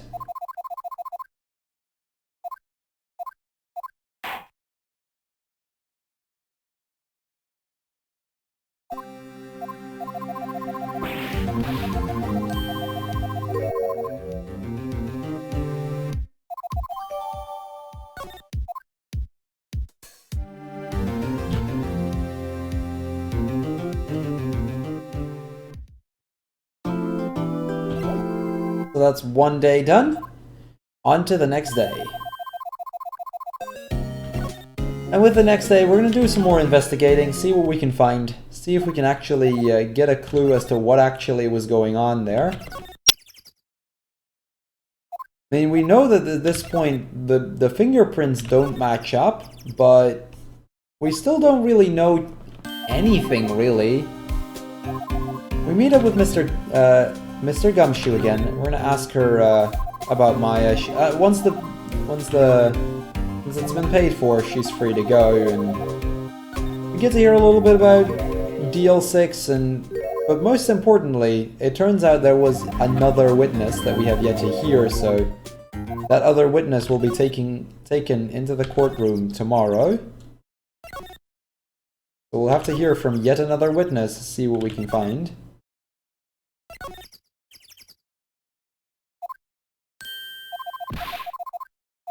So Maya now free to go.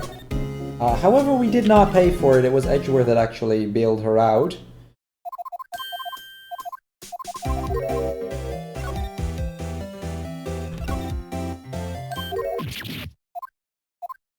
And Lana is, she's going to make it up to us. She's going to make us a deal, in that if we find her some form of information about Gordy and Gordy's whereabouts, she will tell us a little bit more. She will give us some information that we didn't have yet.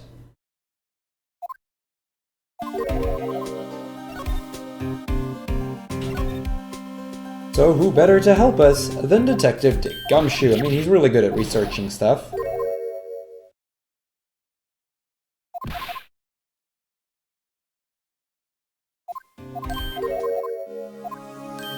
And he's gonna let us use one of his secret weapons. Now, he's got 3 secret weapons, the first one being Missile, which is this K9. The second one being a fishing pole, and the third one being a metal detector. Now we're gonna opt to take the metal detector with us. We're gonna keep that piece of that secret weapon of his with us for a little while.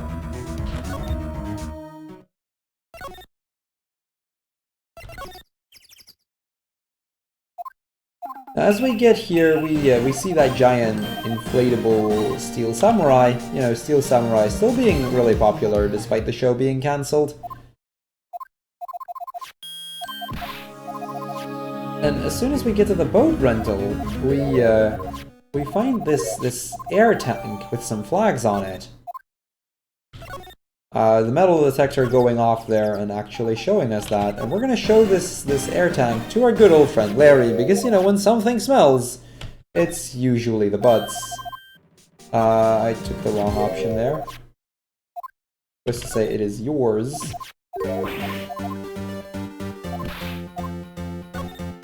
So we're going to say, of course, I mean, you use that to inflate something. And we're going to ask him a little bit more about this tank.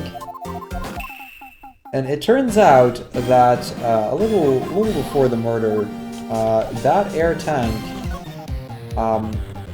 it actually exploded and took the giant, or the Steel Samurai with him, which has now famously become Gordy himself.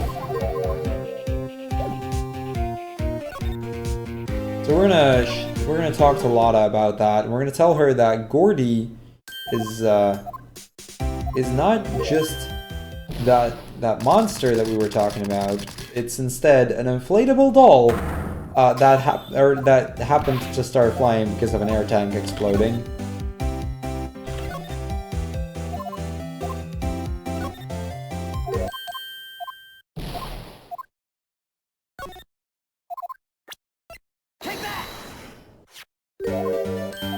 So just as the air, as the doll hit the lake, it crashed into the lake, and just as it crashed into the lake, that photo happened to be taken, which was just after that loud bang, and that got captured and now became Gordy. So she tells us about the guy that, the other witness, the guy in the boat check, as well as giving us another picture with basically just an empty picture, just the lake. But for some reason, that was also made 15 minutes before midnight, the murder being 10 minutes after midnight, so 25 minutes earlier. We're going to meet up with the caretaker of the shack here. Yeah, he's a bit of a madman.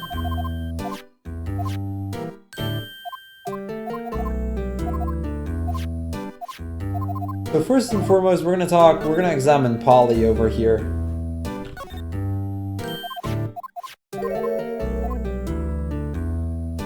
Really cool little bird.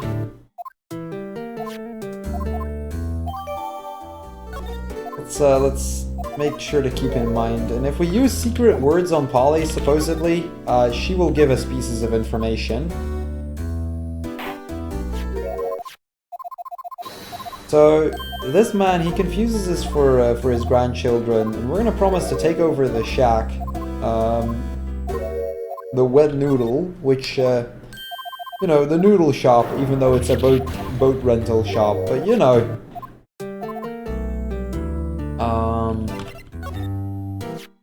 And we're gonna get some information out of him. He tells us about the murder and about what happened, so let's go ask him a little bit about what he actually saw. And it turns out that just after the bang, somebody parked a boat there, right outside of his shop, which is what he saw. And a man coming out mumbling something. He doesn't actually remember what he was saying, but probably important. Polly giving us the code to the vault there. And we're gonna ask if he forgot something, and then suddenly Polly says, don't forget about DL6, which is that incident that we've been talking about a few times already. That incident 15 years ago.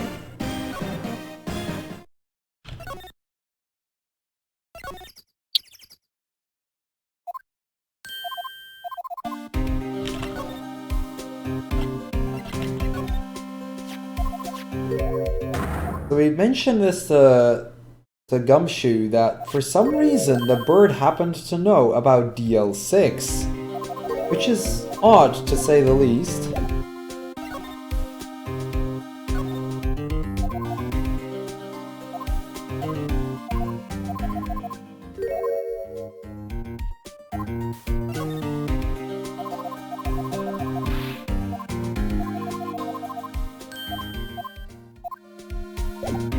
So with that, he's gonna allow us into the record room, because apparently, like, by this point it's pretty clear that this case and DL6 are somehow tied together.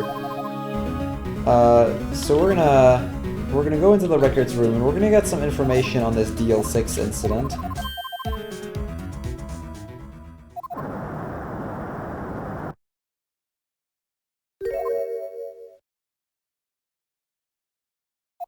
So DL6, basically what I explained before, during an earthquake, 3 people got stuck in the elevator. They got knocked out due to oxygen desperation, and once they came by, Gregory Edgeworth, Miles Edgeworth's father, had been murdered, shot.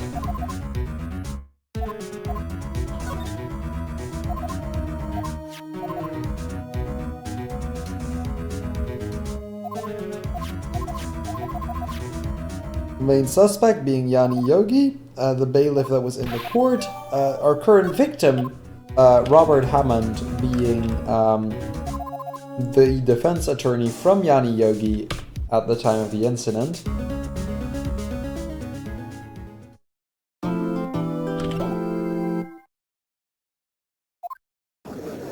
And thus, we're going to go into the second day of investigation. And Von Karma, he's going to make a bold statement here in that this case day is going to be over in 3 minutes.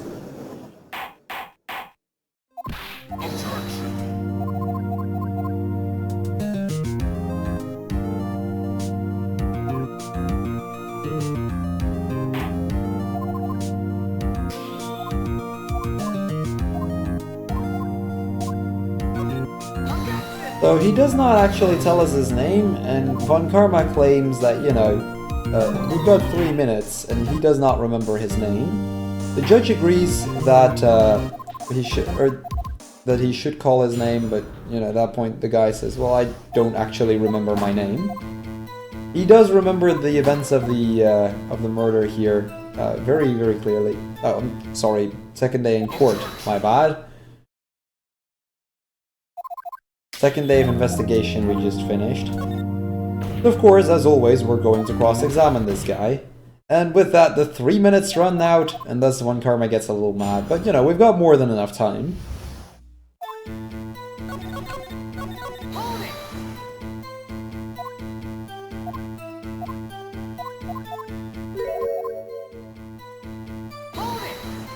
So he tells us about, you know, the man passing by his window, about how he said... about what he said, and then, you know, pointing towards Edgeworth, that it was indeed Edgeworth that passed by his window, pointing towards Edgeworth as the murderer in this scenario.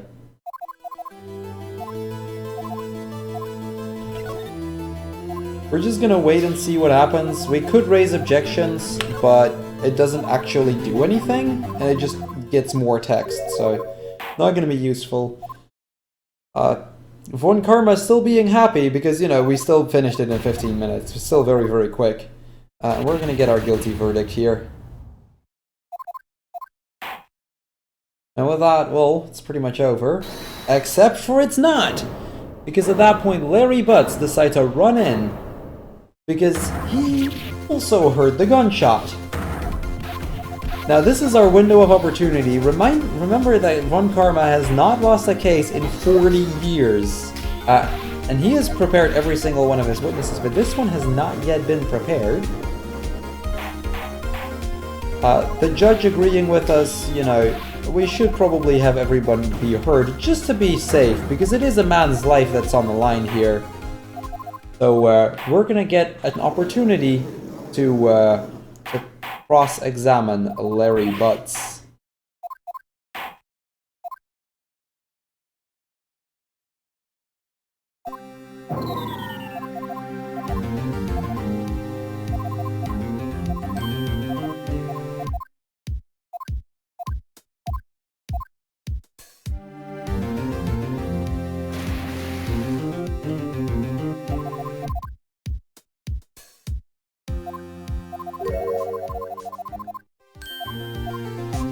I will say, to point out for Zeta, I'm currently about 2 minutes ahead of estimate, roughly. So, we should finish around 2 minutes under estimate. Yeah, he's going to testify about how he had heard the gunshot as he was scanning the lake trying to get his doll back. You know, the inflatable doll that we mentioned earlier.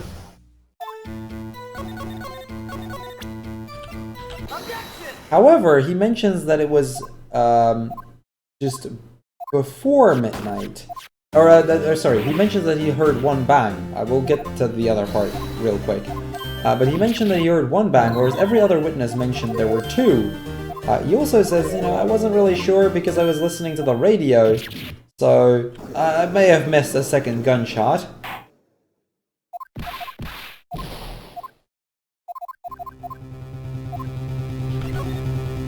We have to continue here. If we say that's enough, it's over, basically.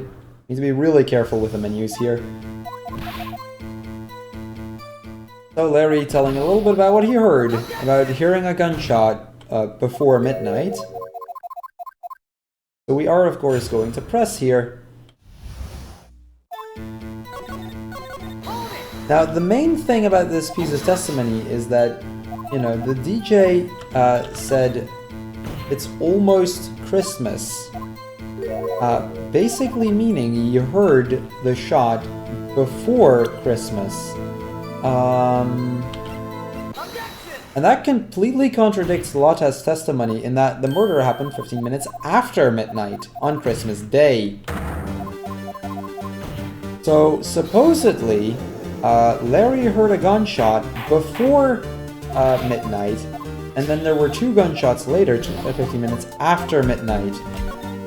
We're going to claim that Larry right here was actually right, because it does match up with one piece of evidence, that second lake photo. Somehow, somewhere, the camera took a photo 15 or 10 minutes before midnight on Christmas Eve, which would mean that apparently the gun went off before midnight, or at least there was a loud noise before midnight as well, which is what Larry supposedly heard. Which also matches up with the pistol, which has been proven to have been shot 3 times. We're going to claim there was another gunshot 25 minutes before the actual supposed murder. Now this is where stuff takes a really weird twist, because we are now going to claim that the guys on the boat were not who we think we were. We're not the victim in Edgeworth, but instead that it was Edgeworth and the murderer on the boat the murderer shooting the gun there at Edgeworth. First a shot to get a witness, then a second shot to actually get the kill, or supposed kill, then jumped into the lake himself. And we have some suspicions as who this is going to be. They're gonna ask for a name, but we don't know. And Von Karma is gonna claim that, you know, that's ridiculous, but we don't know because it's the caretaker from the boat shop.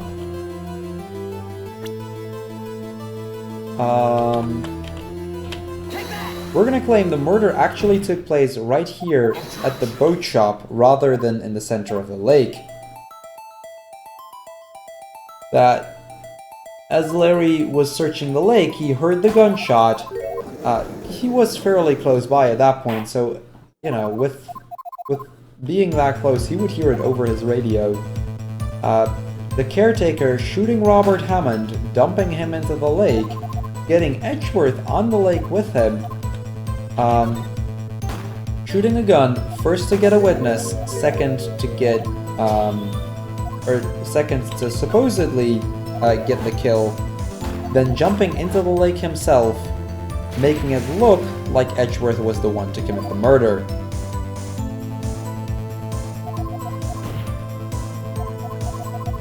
So, let's get the caretaker back on the stand and have him testify one more time. Problem is, as soon as we try to do that,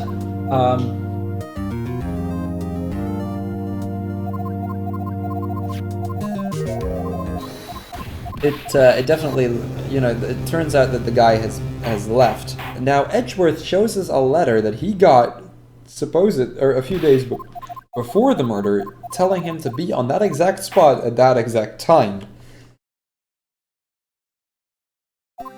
So, with the supposed witness and what we consider to be the murderer having left, it's time for us to do a little bit more investigation while we're at it. Because we have got 1 day left to end all of this. He also mentions quickly the nightmare that he's been having, the nightmare of a murder that he committed. First and foremost, though, we're gonna meet up with Larry Butts, and we're gonna get some information out of him about Edgeworth, about the class trial.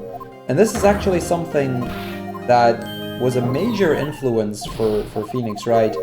So during 4th grade, during a gym class, some money got stolen, $38, and Phoenix, being the only one to have not participated in that gym class, was blamed as the guy who actually stole the money, as the thief. However, as he was on a classroom trial, Edgeworth objected because there was no evidence whatsoever claiming that Phoenix has actually done it.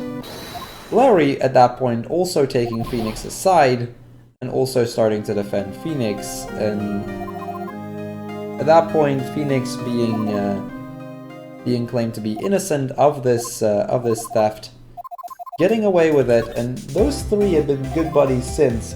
However, not too long after, Edgeworth suddenly disappeared, and at the time he wanted to become a defense attorney, much like his father, but that never actually happened. And when Phoenix heard that he had become a prosecuting attorney, Phoenix decided to become a defense attorney so that at some point they would have to meet in court.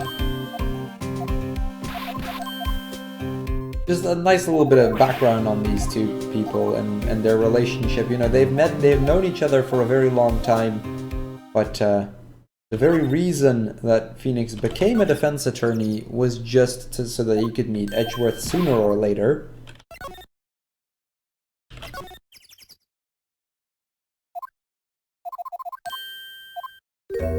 Now we meet Marvin Grossberg. He's on his daily walk through past the lake here.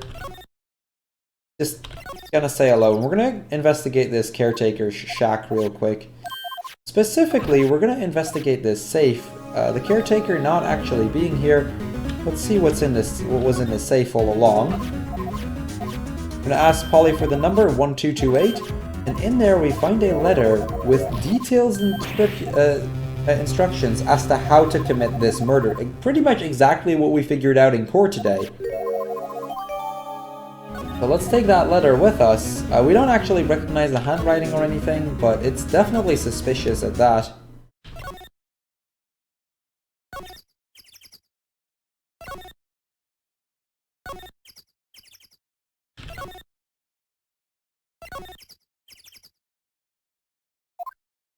We're gonna go to Miles Edgeworth and we're gonna show him this letter, because this is basically the piece of evidence that we needed to prove that he didn't do it, and that the plan that we figured out in court was actually correct. So at this point, he would start to wonder why would he try to get his revenge? Who would this man be? And he figures out, well, this might very well be Yanni Yogi, the bailiff that was in the elevator with Miles and Gregory and got blamed for the murder 15 years ago.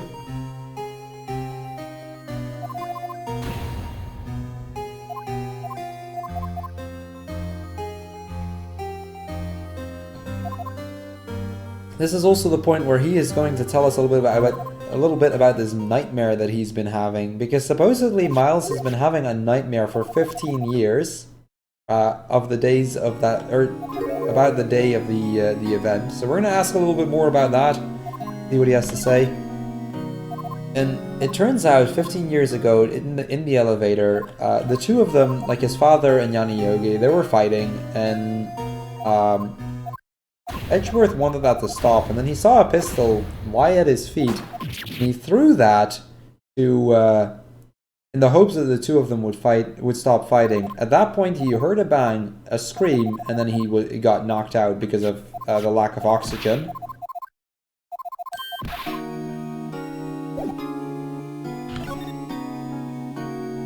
Now we're going to move over to Grossberg's office, because Grossberg may give us some info on that letter that we found. I mean, Grossberg knew more about DL6 as well, so maybe he'll be able to tell us something.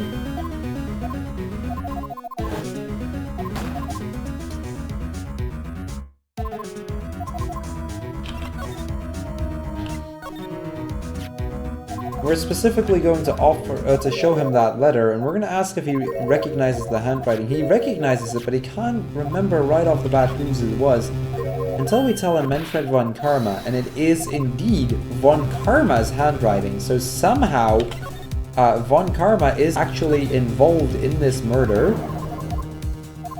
We still don't know why, we still don't know what happened, but apparently von Karma was involved. And this may have something to do with his one vacation, the one he took many years ago, 15 years to be precise. During the incident, von Karma actually got called out on some fraud he had done during the case, and hold on, can I actually do the menuing properly real quick? Yeah, he got called out on something he had done by Gregory, and he actually suffered a penalty, which is his first, last, and only penalty in his entire career. So definitely very, very strange as well. And he took a break afterwards, which seemed kind of odd considering the guy had never taken a break. So we're going to go into this place and we're going to show von Karma the letter. We know that it was his letter, so let's just show it to him, because definitely smart to show the man the letter that he wrote, basically proving him that he was involved with this murder. So he's going to use his taser, he's going to tase us, and well, yeah, definitely bad stuff around here. He knocks us out, he's gonna take that letter away from us, and that ends up day 3 of investigation. Now Maya, however, he managed to take the letter, but Maya taking one piece of evidence that she was able to grab and keep a hold of, and that's the bullet that we found. with that, we're going to move on onto our last day in court. We've got 1 day left. This is where we're going to prove that Edgeworth was actually innocent for the murder of Robert Hammond.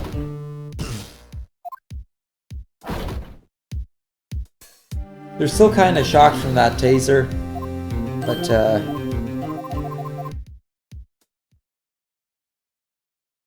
with all that out of the way, we're going to move into the courtroom, and we're going to see if we can finally break this case wide open. So first and foremost, we're going to get Yanni Yogi back to the stand, and we're going to cross-examine him once again.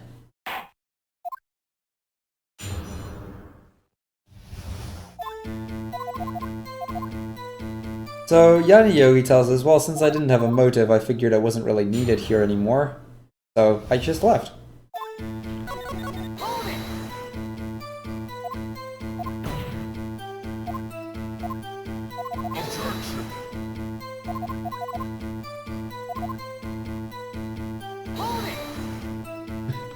No pun intended, guys, honestly, but I'll take it.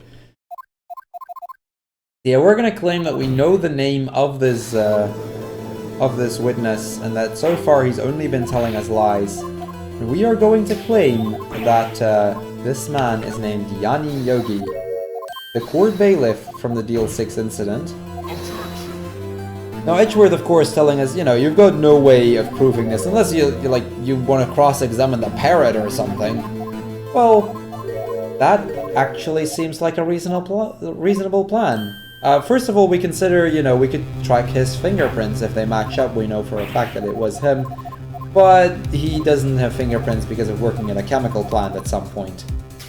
So, not an option. Gonna move on. This is where he offers up to cross-examine the parrot, and we're gonna ask the judge to cross-examine the parrot.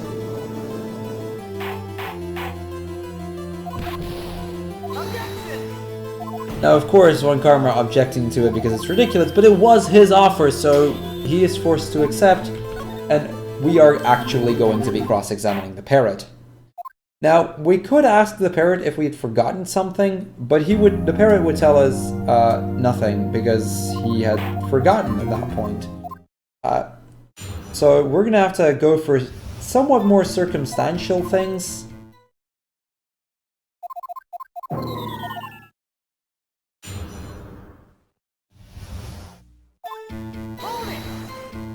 So first and foremost, we're going to ask for the number of the safe.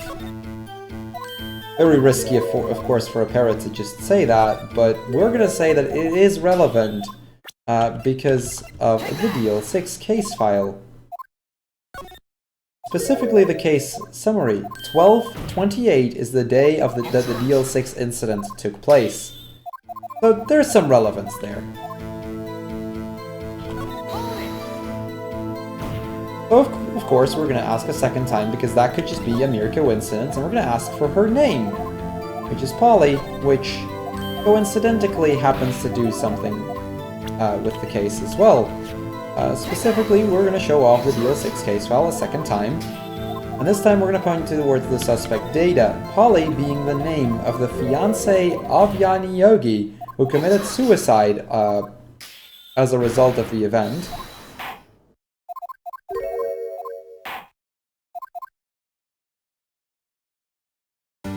So at that point, I mean, two coincidences like that at the same time, it seems kind of odd, and at that point we see Yanni Yogi stand up, actually telling that yes, he is Yanni Yogi. He confesses to the murder, and this is the first... He does say that he was innocent for Deal 6, but Robert Hammond told him to, you know, act insane to get him declared innocent on account of insanity.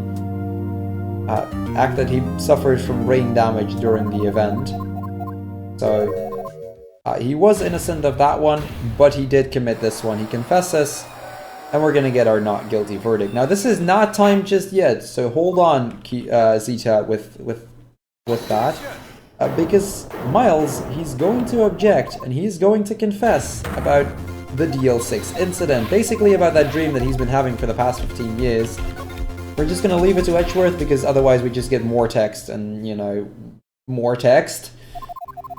That's slow. So he is going to confess to the DL6 incident, and we're gonna hold a trial here because today is the day that the case grows cold and can never be reopened again. Today is the day that we reach the statute of limitations on this case.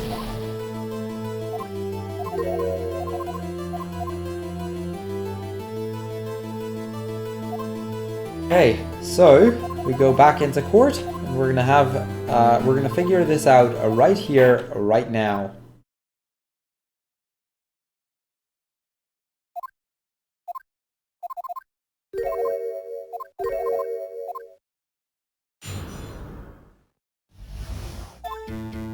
So he's going to testify towards, you know, basically that dream that he's been having, but we're not gonna buy it. We're gonna defend him and see if we can figure out what actually happened.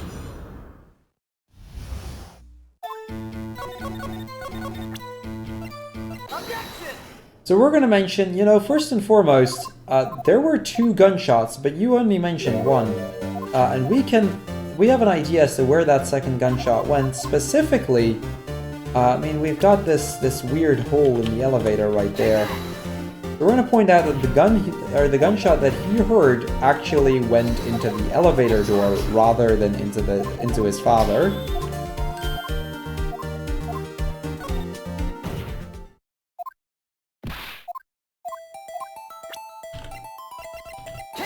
So we're going to drag out this file again, and we're going to claim that, you know, it does mention in the victim data that the gun was fired twice rather than once.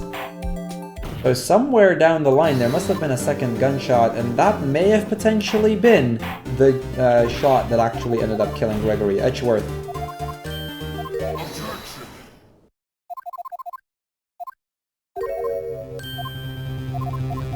However, the second bullet was never found. So that is a really weird situation, because either the second bullet doesn't exist, or somehow it was taken away.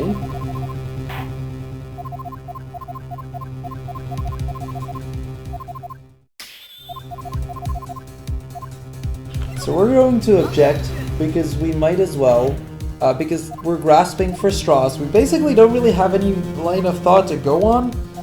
That's when we get a little bit of a vision saying it must exist. Someone must have taken it. And we're gonna claim, what if the murderer took the bullet? We're gonna say that the murderer didn't actually need it. Yeah, time will be in about 6 minutes, Zeta. But had to take it with him instead. What if the scream that Edgeworth heard wasn't so much the murder of his father, but rather the bullet hitting the man outside the elevator, in, for example, the shoulder. You hear the scream, the door opens, the man sees the 2 or the 3 of them unconscious, and then shoots Gregory Edgeworth. There is one man in a position that could do it.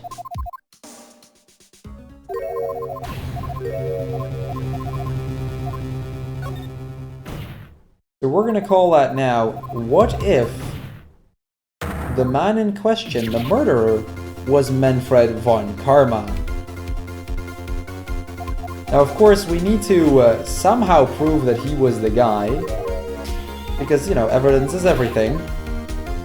We have one piece of evidence that could back it up, that could give us some proof, an idea as to why, you know, a way of finding out that he was indeed the guy, which is specifically the metal detector. Because Von Karma would be too perfect, he wouldn't leave a doctor or anything, that would leave a witness. He did, however, take a break right after that, potentially to heal a wound. If so, the bullet would still be in his shoulder. So we're gonna ask the judge to have us use the metal detector on the shoulder of Manfred von Karma.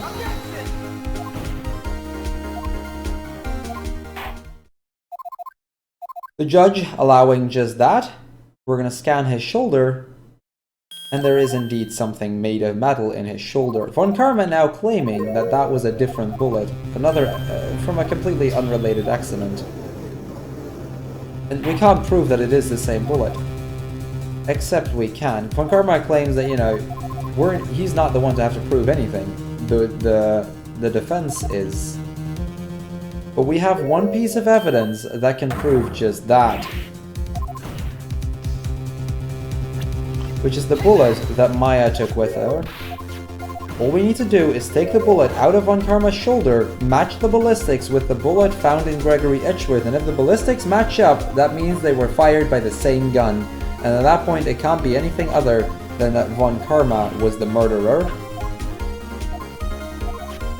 So, at that point, Von Karma screams, Edgeworth immediately recognizing the scream as the scream that he heard on the day of the murder. Von Karma, with this being proven the murderer, Edgeworth throwing the gun, it hits Von Karma's shoulder, the doors opening, Von Karma then ending up shooting Gregory Edgeworth for that one penalty that he managed to get. Now, as a quick recap, or as a quick little mention for you, Zeta, time is coming up fairly soon. It's about 3 minutes away, I want to say. Time is as we hit the final objection at the start of the credits, so it's gonna come fairly sudden, but as the credits start near the end, or in a few minutes, we'll get an objection, and that is when time will be. Should be about I want to say like a 2:23 somewhere.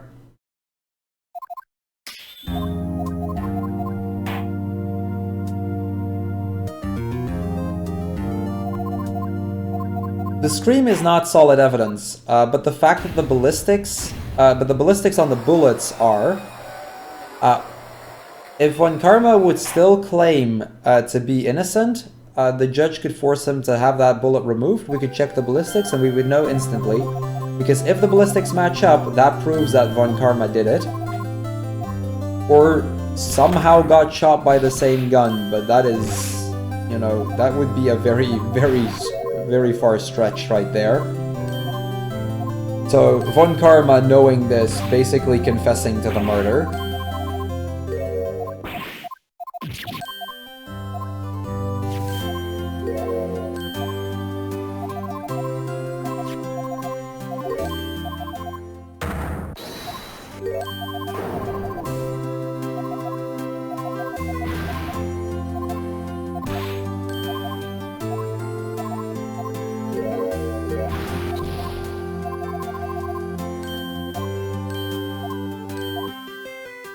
We're gonna get our final group photo, you know, all good times. And the day after, we find a note in the office from Maya saying that she is going to head back home to practice or to train as a spirit medium so that she can be much more help than she's been during that last case. So we're gonna meet up. We could cheer her up here and saying that she was actually really useful because she was the one to take the bullet with her. However, that would add more text, so we're not gonna do that. Instead, we're just gonna show her the badge. Skips a bit of text. So time is coming up in about half a minute. She's gonna take the train and she is going to go back home to train as a spirit medium.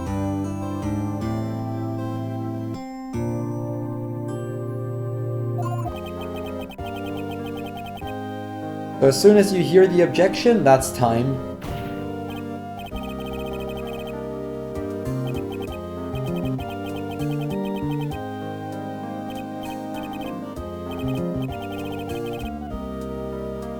Time. So yeah, that is Phoenix Wright, Ace Attorney, all cases, New Game Plus. Hope you guys enjoyed. I think we're going to be moving on with some tracks, which is a really fun game as well. I've seen it a little bit, looks really cool. So yeah, let's give it up for TIAthon and tracks to end up our meme block. Stick around for the marathon, guys. Hope you guys will enjoy. I will be back tomorrow with Lufia 2 and Final Fantasy 1.